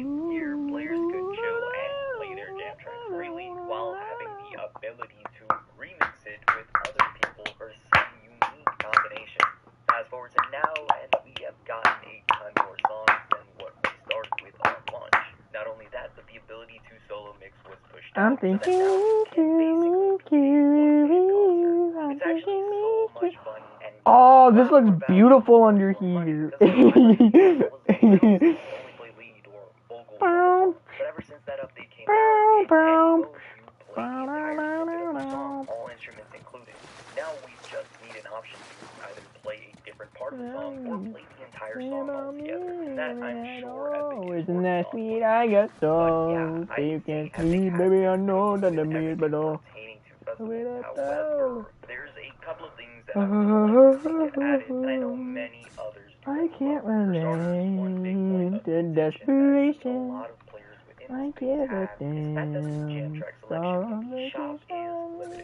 And I got this one boy, and he won't stop calling. When I like this way, I know I got him to play the X gon' do it for you. Walked in and dream came true for you. Soft skin and I can feel it for you. But as for many others, it unfortunately doesn't. I think all songs should be made available to purchase whenever, and shouldn't have the same treatment that other cosmetics get in the item shop. A possible remedy to solve this would be to just make a separate shop tab or jam tracks with a search bar, sorting options, featured, and most popular. This way, with all that space, you have room for all those jam tracks to be available whenever, and still display featured ones to push out more sales for different artists. Something else that I think would be a pretty neat idea is to make more bundles. Even though you get a little more bang for your buck with the recent update I mentioned, 500 V-Bucks can be a lot when purchasing multiple tracks. Besides adding more to a song or the option to select which part, honestly just bundling songs together would be much appreciated too. I could have sworn Post Malone was leaked to be getting some type of bundle in the game, which is why I've been holding off on purchasing some of his songs. It's hard to choose between so many options, so maybe this way Epic can charge the same price while giving us deals to spend a little more to get a little more for our money. And finally, we just gotta get more artists. Need more Justin Bieber, some Drake already, songs from songs from TV shows or cartoons, anime openings, the list goes on and on. Only 3 to 4 songs per week is a crime. A couple more from long-awaited artists and genres need to start coming in more often. My guess is that they're waiting for a festival season to release alongside big name artists to start releasing these heavy hitters. So yeah, that's my list of some things I would like to see get added in. But now I really want to talk about the community, why it's one of the best things I've witnessed in this game. Yeah, it's a battle royale, creative, and even party royale, and none of those communities feel as chill and vibey like this one. It's so refreshing to see people happy with this game, and these people aren't worried about all the little issues with the game. They're not worried about the current loophole of battle royale and why it might be bad for competitive. And they're not worried about the toxicity and weirdness that comes from party royale. Rest in peace. I've never met a more casual group of people that just like to jam, emote, and mix tracks. And honestly, you guys have to go experience it for yourself. I've met a ton of wonderful people and talented people in these modes like Jam Stage or creative maps like Jam Room. Another thing I've noticed is that the lobbies I've been in are very quiet in voice chat. You won't ever hear performers or the people that are enjoying the shows talk, which really adds to the experience, creating a pleasant mood. That's it. I'm starting a new journey, guys. I'm gonna be a professional Jam Stage mixer. Isn't that great? I'm gonna be the next Peterbot of this mode and be the very best. I wanna be the very best. Believe it. But in all seriousness, you should really give it a chance. Maybe then Epic will see more traction and continue to improve the mode and add more features, songs, functionality with the instruments and jam tracks. Could you imagine more instruments, by the way? I don't know how that would work, but some saxophone cosmetics would be fun. Trumpet, trombone, flute, clarinet, hell, even the triangle. There's a lot of potential to do crazy things. But anyways, that's gonna be it for today's video.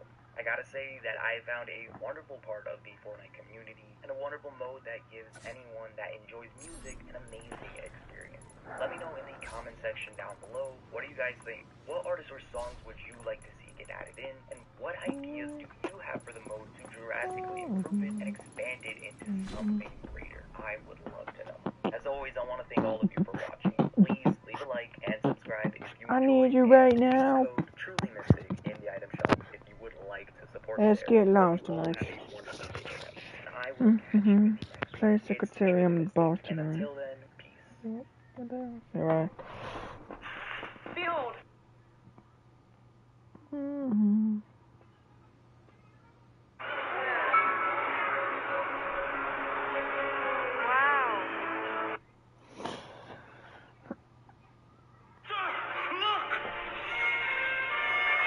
Trying to say something, sir. Quick, turn the volume up. Ow, too much. Ow, scared. No, turn it and mute him again. Let's gather around the campfire and sing a campfire song. Why the fuck do my dog walk sideways? Like, he don't walk. If he walk, I think I see you before I get to anyone.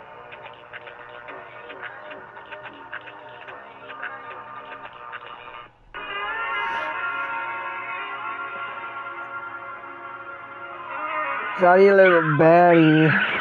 And she in my boo thing.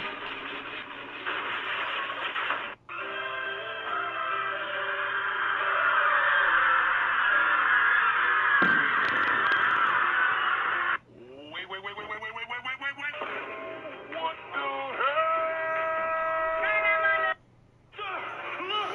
The moment I Mints Unlimited Premium. the moment I realized I could say Put his name in yellow. Me when I make the moment fake audio.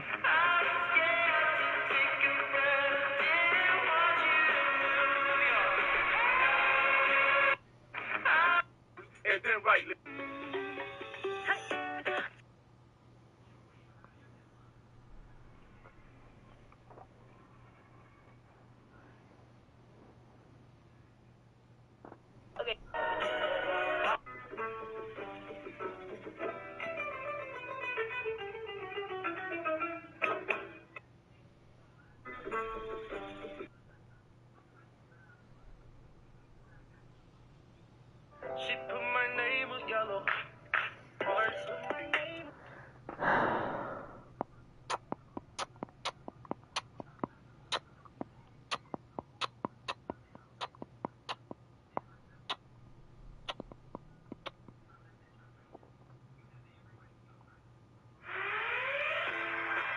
Lowest point, and I'm gonna miss it. The day has finally arrived. After 7 years, 6 seasons, 179 episodes, and some other goodies that we'll talk about, Craig of the Creek has come to an end, officially bringing the 2010s era of Cartoon Network Studios to a close alongside it, which is insane to think about. And yeah, okay, we're getting more Adventure Time and we're getting more regular show, but those are considered different series. And Gumball's made in the UK, that was never made at CNS. I've talked about Craig of the Creek on this channel plenty of times, hyped it up before it even aired, covered some of the deepest lore from the first 3 seasons. And although it's been a couple years since I made a video on it, I never stopped keeping tabs on it, and I never stopped loving it. Now that it's over, not only do I want to talk about its heartfelt ending, but I also want to talk about the impact this show has had on so many people of all ages, and how it got me through one of the darkest times of my life. I want to shed light on why Craig the Creek was special, and why it'll be one of the most fondly remembered Cartoon Network shows of all time. Also, please subscribe to stay in the loop of all things animation, and check out Roundtable Rewind for compilations of our greatest hits that are perfect to throw on while you sleep, study, or draw. Thank you. Before we dig into the spectacular final season of the show, we gotta talk about the generational run this show had. Despite Cartoon Network effectively canceling it, Craig of the Creek managed to accomplish so much with its near decade on the airwaves. Wow. For starters, the show effectively has 2 endings. It was clear back in the day that they weren't sure if they were going to make it past season 3, so they decided to wrap up the big story arc surrounding the other side of the creek, the Green Poncho, and King Xavier. You know, the side of the show that really made you feel like this was Kids Next Door mixed with Ed, Edd, and Eddy. I still love that they put that comparison in the show, by the way. Do you guys remember Ed, Edd, and Eddy? They wrapped this up not just with another half-hour episode, but with a 5-part event, 4 11-minute episodes, and 1 big half-hour season finale. Although the stakes in these episodes aren't the craziest thing you'll ever see on television, the skill of it all is something that a lot of shows would kill to have. So many characters and plot threads converge into this all-out war as the 2 sides of the creek engage in a game of capture the flag, putting everything on the line to stop Xavier's takeover of this place that is near and dear to the hearts of our protagonists. The 3rd act of this finale is, without exaggeration, one of the greatest things to ever air on Cartoon Network. In terms of scope, this is a more grounded version of how I thought Steven Universe would end back in the day. And again, you could tell that the crew was very unsure if there would be another season, because there's a strong sense of finality to the conclusion. Craig is about to be crowned the new King of the Creek, only to say screw that, there shouldn't be a king. Kids should just be allowed to play however they want, without someone like Xavier telling them what to do. It's a fantastic ending to not just this story arc, but the show itself. And yet, they keep it trucking for 3 more years, with seasons 4, 5, and 6. Although 6 was originally just the second half of season 5. These seasons not only gave us more shenanigans around the creek, but also a new story arc centered around Craig and friends trying to locate the heart of the forest.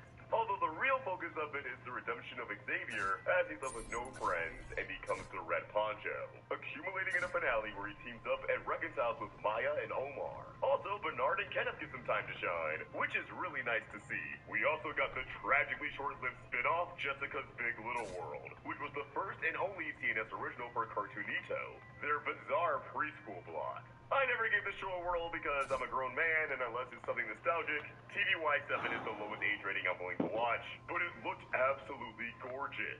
I love how the art direction was able to separate itself from the main series. But yeah, I think the big guys realized that investing into a preschool block on cable was just burning money. It's the 2020s, everything's on streaming. So they cut their losses and wrapped it up after season 1. Still, the fact they had enough confidence in Craig the Creek as a brand to give it a spin-off is pretty crazy. Because no other Cartoon Network show in the 2010s got a spin-off while it was running. That was something that stopped happening back in the early 2000s with Evil Con Carne. And although it only got 1 season, I take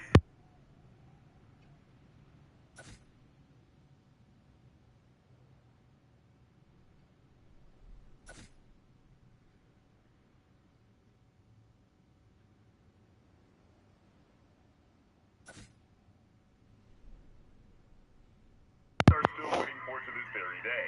6 seasons, a spin-off, and a movie. The end of 2023 week, it was the incredible TV movie Craig Before the Creek, an origin story that gives us a look at a Craig who just moved to Hercleton. We get to see how he, Kelsey, and JP became a trio as they get roped into this epic pirate adventure that's also a musical. And damn it, the song slapped. The animation is so good throughout the film. There isn't just one moment where it pops off. It consistently delivers some of the best looking visuals we've ever gotten from this franchise. From Cartoon Network as a whole. It's relentlessly funny, and in classic Craig the Creek fashion, it knows how to pull on the heartstrings without being a downer. If you haven't seen the movie, change that now. You don't need to be caught up with the show on account of it being an origin story, and I doubt we're going to see another non-Adventure Time movie from Cartoon Network anytime soon. It's also been nominated for many awards over the years, and although it only won one of them, it still goes to show that people recognize the many great things it's accomplished over its 7 years on air, which is what I wanted to do with this section. We've talked about so many cancellations throughout the years where shows are cut way too soon. They didn't get to recognize their potential. We don't really get shows like Craig all too often where, yeah, I can, but they pretty much left no stone unturned. Hell, Adventure Time wrapped up prematurely, and we still have them telling new stories through Fiona and Cake and side quests just to get it all out there. Craig did their big epic story and then got to expand on it without putting themselves in the corner. The show never lost momentum or experienced seasonal rot. The show got a huge victory lap and is leaving behind a beautiful legacy. This brings us to the final season of the series, a stretch of episodes that make for a really effective send-off. The first 6 episodes are a part of this little sleepover arc where Craig's dealing with a bee at the station, so he crashes at the homes of various kids, giving us one last hurrah with a lot of the side cast as Craig spends time with their families. It's wholesome stuff. Where the farewell season really shines, however, is with its last 4 episodes. The Owners of the Creek, JP's Bucket List, The Little Warrior, and See You Tomorrow at the Creek. Now, if you know what creators Matt Burnett and Ben Levin were up to before Craig of the Creek, hell, before Steven Universe even, then you shouldn't be surprised that one of the last episodes is dedicated to the Owners, because they existed before either of these cartoons did. In fact, the Owners are the reason Craig of the Creek even exists. To quote Ben's post over on Instagram, the first thing Matt Burnett and I ever collaborated on was a short about 3 nerds LARPing as the wise men in a nativity play. We animated the whole thing on paper, voicing the characters along with our friends in a makeshift booth in my apartment, and then we put it up on YouTube. The algorithm was different back in 2007, and surprisingly, it got a decent amount of attention. So we continued on, making a little web series about the 3 nerds, Mark, Barry, and David. One thing led to another, and eventually, we had the chance to pitch it as a show. There were no takers. Maybe the concept of college kids playing make-believe was confusing. However, the pilot script we wrote did land as our first writing job. Years later, Matt and I were writing on Steven Universe and had the opportunity to pitch to Cartoon Network. We thought about what we love to do, and the web series came to mind. Made us think, instead of doing a show about 3 college students playing pretend, what if we made one about 3 kids playing pretend in the woods, like how we did when we were kids? That was the beginning of Craig of the Creek, and as a nod to our old web series, we put Mark, Barry, and David in the show as the Elders of the Creek. I didn't know that. Many folks have written and shaped the Elders over the course of the show, but Ashley and Leanna have a real fondness for these misfit weebs. Together, Ashley and Leanna made some delightfully unhinged episodes about the Elders, so it was no question who should wrap up their arc. I love this episode, and am glad they were the ones to give the Elders their final send-off. The episode itself is a banger. When we last saw the Elders, they broke up. They also have their childhood wonder, but their leader, Elder Mark, takes it a step too far. Because he's a man-child who doesn't want to grow up, and wants to hold back the people around him from growing, harboring a grudge towards Kenneth because bro went to college and made new friends and has hobbies beyond anime and LARPing. You've changed, man. It's been 10 years. Haven't you changed too? This grudge ended up getting in the way of not only Craig's journey to find the heart of the forest, but Barry and David's chance to attend a party. A taste of college life. New Got2b curls for different curl patterns. Own your style with new Got2b curls. Socializing with people their own age, it all went down the drain because of Mark's own insecurities. And so, they ditch him, and that was back in Season 4. Fast forward to Season 6, and now their old spot, Outer Rock, has been taken over by the absolute freak known as Jerry. Once taken in by Mark and dubbed as a new elder, Jerry was mad with power, stealing everyone's toys and usurping Mark. Mark, in an act of desperation, begs Craig, Kelsey, and JP to reunite the elders in order to get Jerry out of here. And this allows us to see how Barry and David have spread their wings since parting ways with Mark. Barry's grown out his hair and has a girlfriend, Melody, who truly adores him for who he is. Oh my god, they mentioned Megas XLR! Do you remember that show, Megas XLR? I just wish they didn't cancel it so soon. I hope they never break up, bro.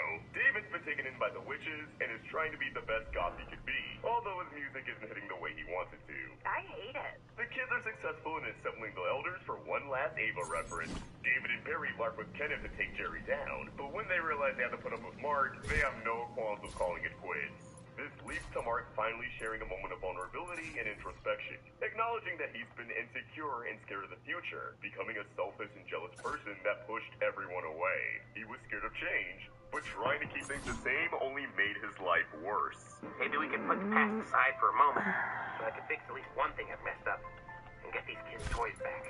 The elders reconcile and decide to pass off Elder Rod to the new generation. No longer gatekeeping it as a place for them to hang out. It's transformed into the Creek's equivalent of a library or a comic shop. Kids are playing card games, reading manga, and reading stuff like video games. Mark, Barry, David, and Kenneth are all hanging out again, just like the good old days. But instead of doing the same things they did as kids, they're going to a concert near Kenneth's college. It's a really sweet ending to the characters who played a huge role in making Craig the Creek what it is. Next we have JP's bucket list, which Ben Levin describes as a speedrun of all things JP. The crew really wanted to focus on the joy that JP brought to them and the audience. Think about me every night or with the next that he keeps in a bucket, hence bucket list. And while I don't really have much to say about this episode, it really is just rapid fire JP shenanigans that are as charming and hilarious as ever. The ending did put a huge smile on my face. JP's upset he finished his bucket list, so Craig and Kelsey help him come up with a new one. It's a simple yet effective way to remind the audience that even though the show is ending, these characters will continue to have adventures in this world. It probably doesn't come as a shock that Kelsey's send-off, The Little Warrior, is the most emotional episode of the bunch.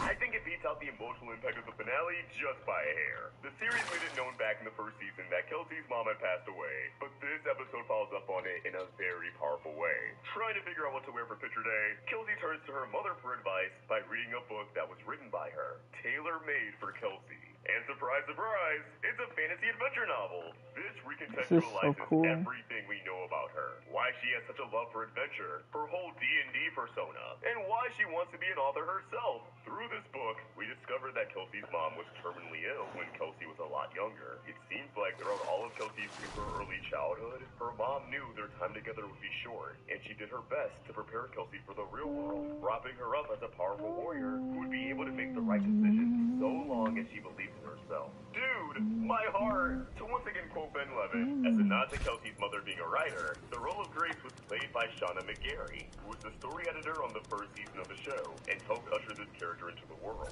I named the character after the author Grace Chetwynd, who wrote one of my favorite fantasy series. When I was a kid, my buddy Clark and I used to pretend play like we were in Gome on Windy Mountain, which is part of the inspiration for Kelsey's own self-narrative play. I couldn't think of a better character to reinforce the importance of being yourself and following your heart than Kelsey. Embracing change, living in the moment, staying true to yourself, these are all consistent themes in Craig of the Creek that have been present since the first season, and it made me wonder what theme the final episode would tackle, as we presumably bring the focus back to Craig. And as soon as we got to the meat of the finale, it was apparent that they chose what's arguably the most important theme of the series, one that ties back to Craig in a pretty obvious way. The final episode is about the Creek. It's about connection. It's about community. Something that we should be focusing on now more than ever. See you tomorrow as the Creek starts with Bernard going off to college. Something that low-key feels like a transition to another spin-off if they ever wanted to continue the franchise, but haven't aged with the audience.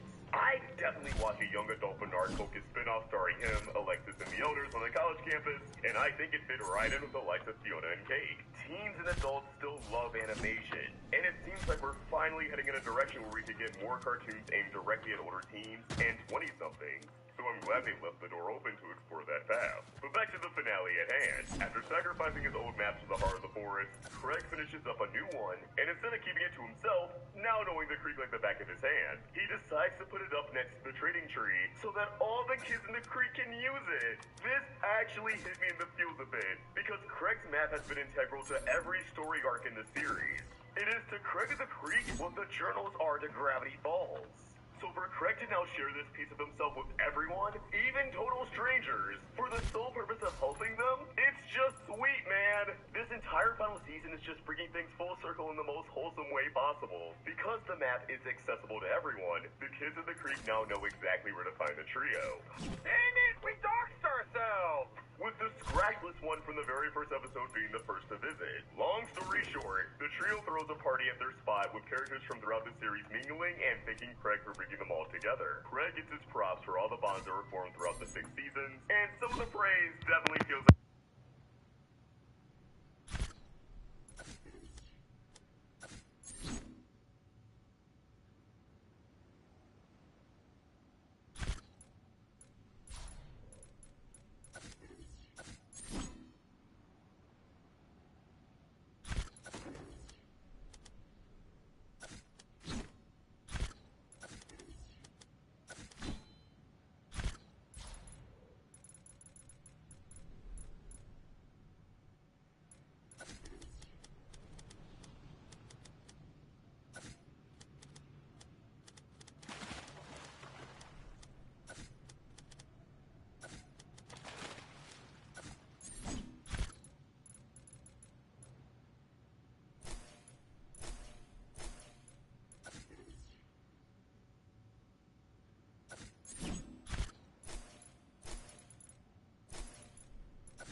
fans getting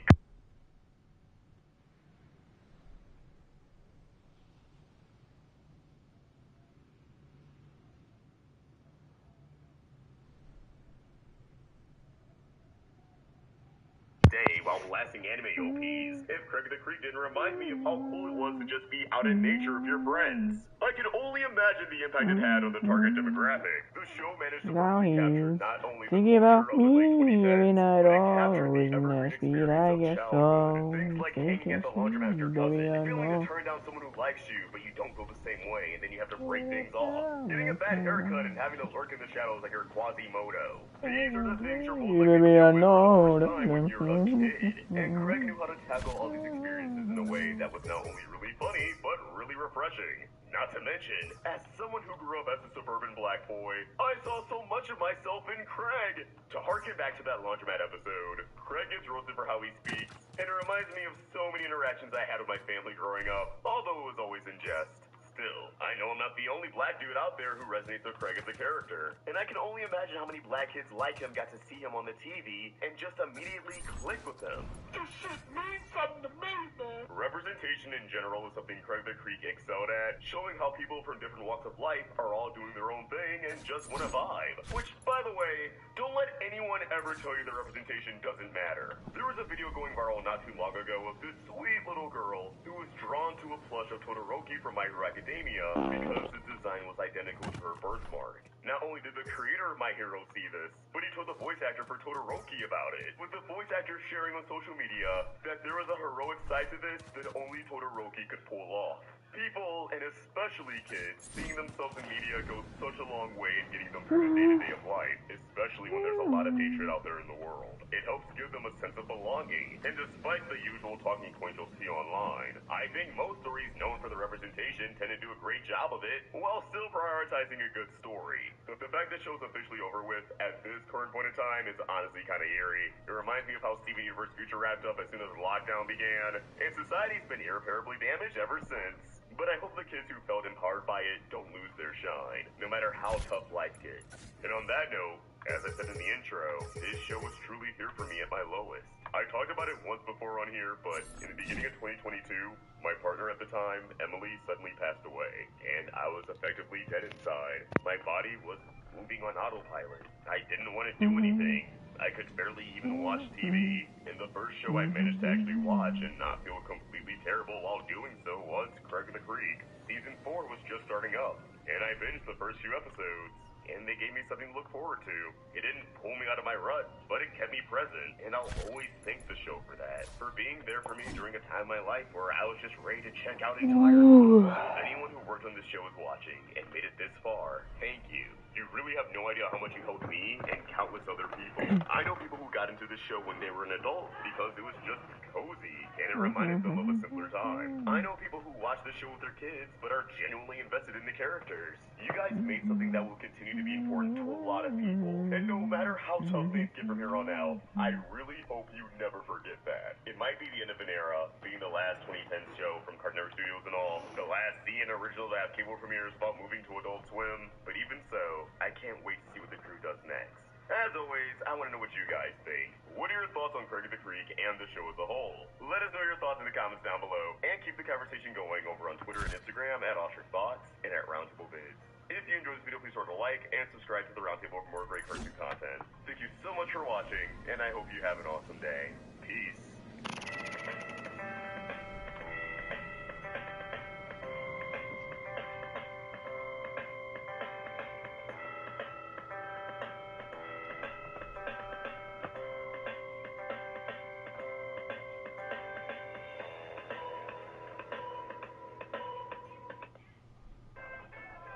Walking my dogs is crazy. Luckily, mealtime doesn't have to be chaos. The Honest Kitchen makes homemade food easy, and they're made with human-grade ingredients. Now this is a walk. Bro, well...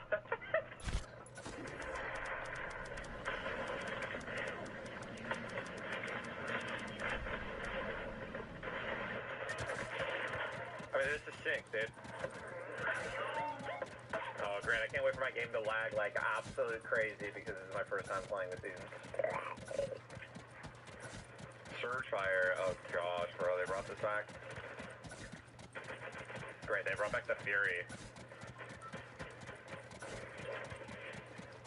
Why do I have a C next to my name? Alright, so the only thing I know about the season is that there's superpowers and there's cool little, sprites that have superpowers now.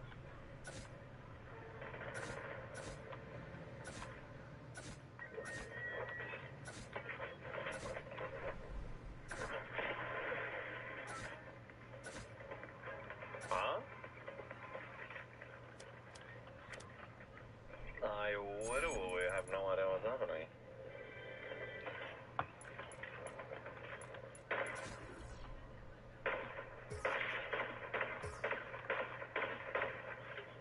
I think this is the rifle that people are using.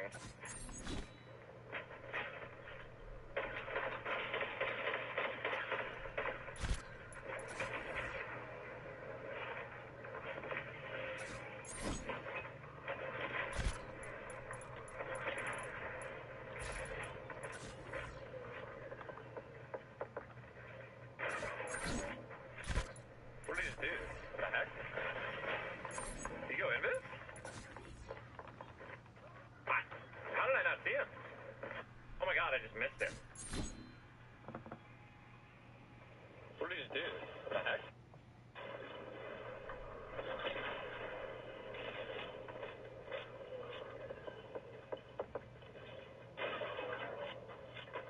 What did he just do? What the heck? Did he go invis? How did I not see him? Oh my god, I just missed him. Whoops. Guys, let's not forget I have a detached retina, alright? And that I can't see very well out of my right eye, man. You must be on the right side of my screen.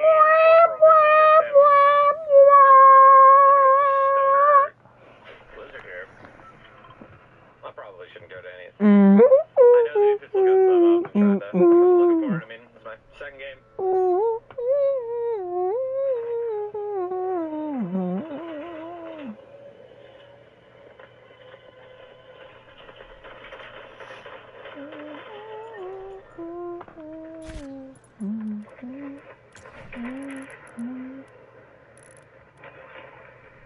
That's not what I wanted to do.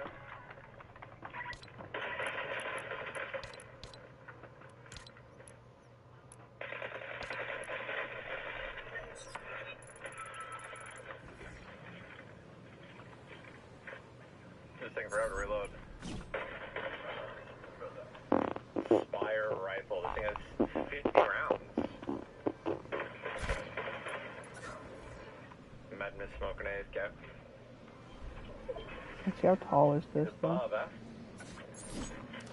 Speed healer. That's cool. Sprint ball. Using healing consumables and gain slap after consuming gain slap. Immediately on using 4 consumables, tiles. rank Okay. X. Probably charge it up.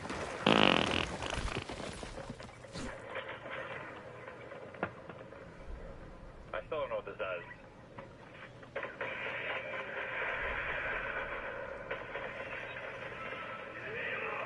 Okay.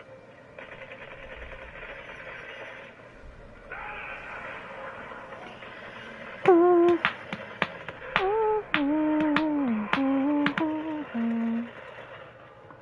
this isn't that hard. Now think about me every night. Oh, isn't that sweet? I guess so. No way.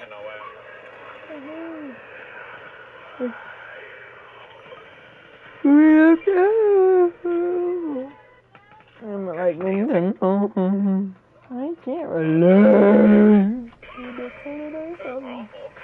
Oh, you reloaded pretty quickly, though. Mist gauntlets? What? Huh. They're bad. Yeah, they look bad. Sentinel pomp, that's what I want. Rotation, right?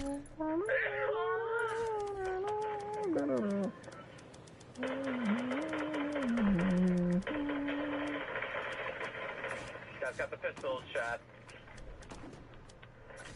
What do you do? A dash, right? What does this do?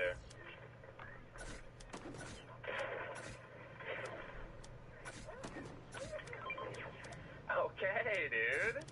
Alright, buddy, you're awesome. Kill switch revolvers.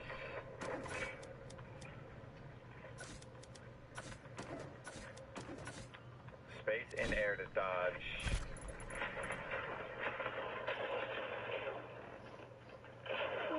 So when you ADS them, you freeze.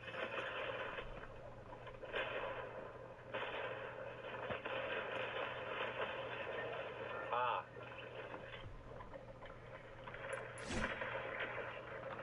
Bro, well, 12 rounds.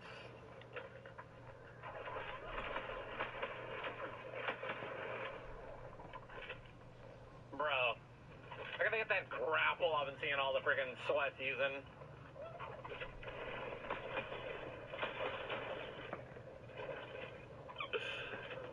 Wow. I mean, this is sick, dude.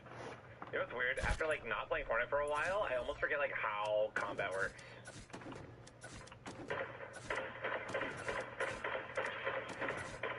Ten giddies, 10 biddies, baby. I want you guys to know I'm gonna get styled on, like, a lot this season for a little bit while I get back into the groove.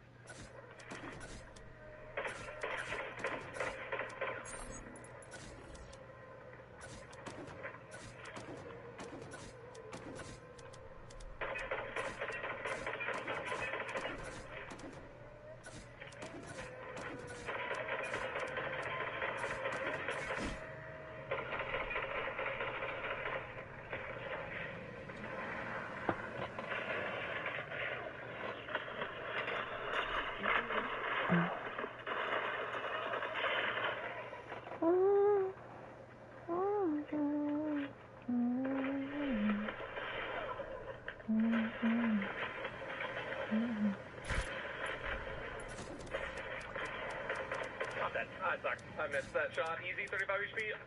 I'm getting used to this, dude. This shit's not... It's obviously not that great to use because you're literally just kind of slowing down and not moving any, you know?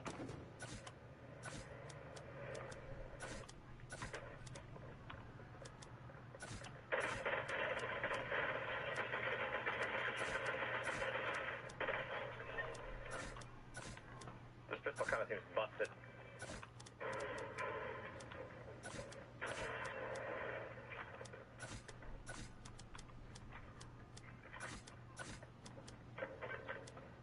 What is this, dude?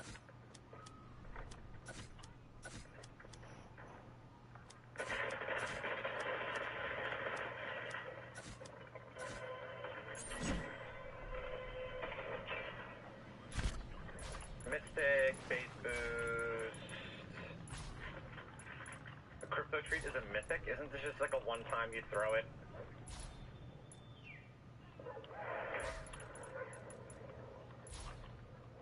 The Deadeye DMR. Is that Hitscan? There's no way this is Hitscan, right? You gain health and you level up, don't waste the heals if you don't have to. Not Hitscan projectile. I mean, I'll figure it out. Oh my god, bro. The right click just sends you up. That's what I've been, like, trying to, like, figure out. Base wave, base jump. Does the wave hurt someone? Can I, like, launch it?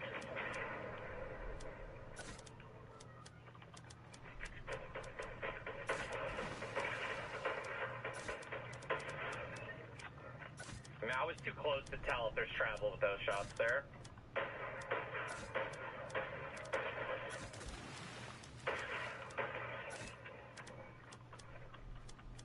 Hyperburst pistol, shield bubbles,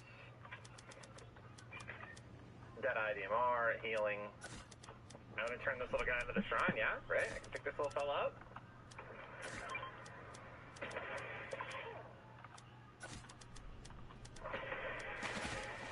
That looks like that hurts, dude. Oh, he doesn't have a big charge though, he's almost out. He still has them, that's cute. Goodbye, buddy. Mark attack players huge. This didn't give me shockwaves.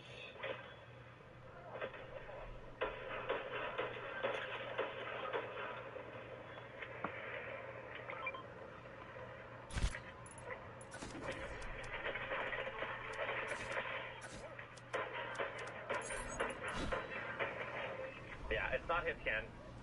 This guy just shows up, tries to C-swap, I laser in the face. Dash baby to the shrine, gives the shockwave, thank you. Aim down sight so you can ADS to them too. I mean, yeah, you're welcome, cool things. I mean, who doesn't, right? A tracking visor, what is this?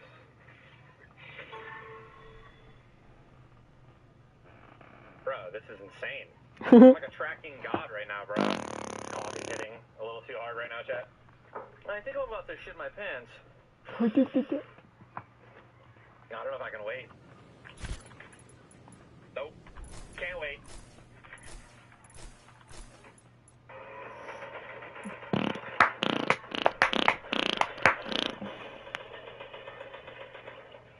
Dude.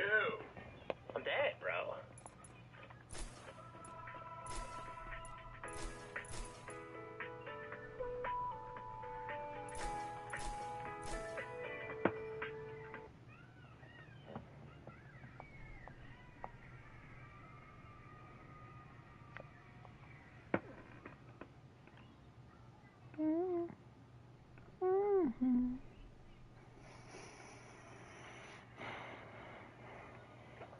Now I, Bart Simpson, shall send the first coaster down the track.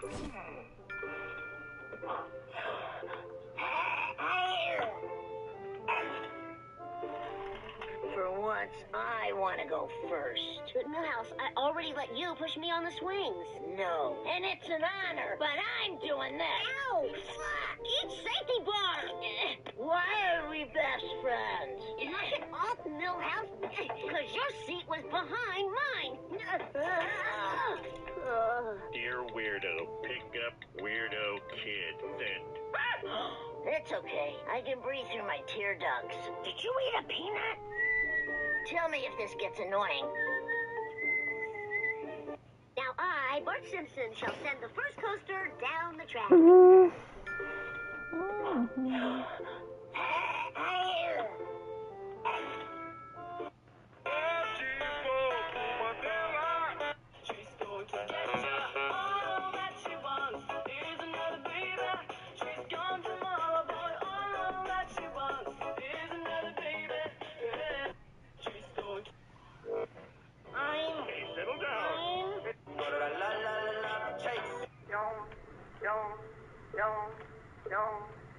I'm gonna do something else, man. I'm bored.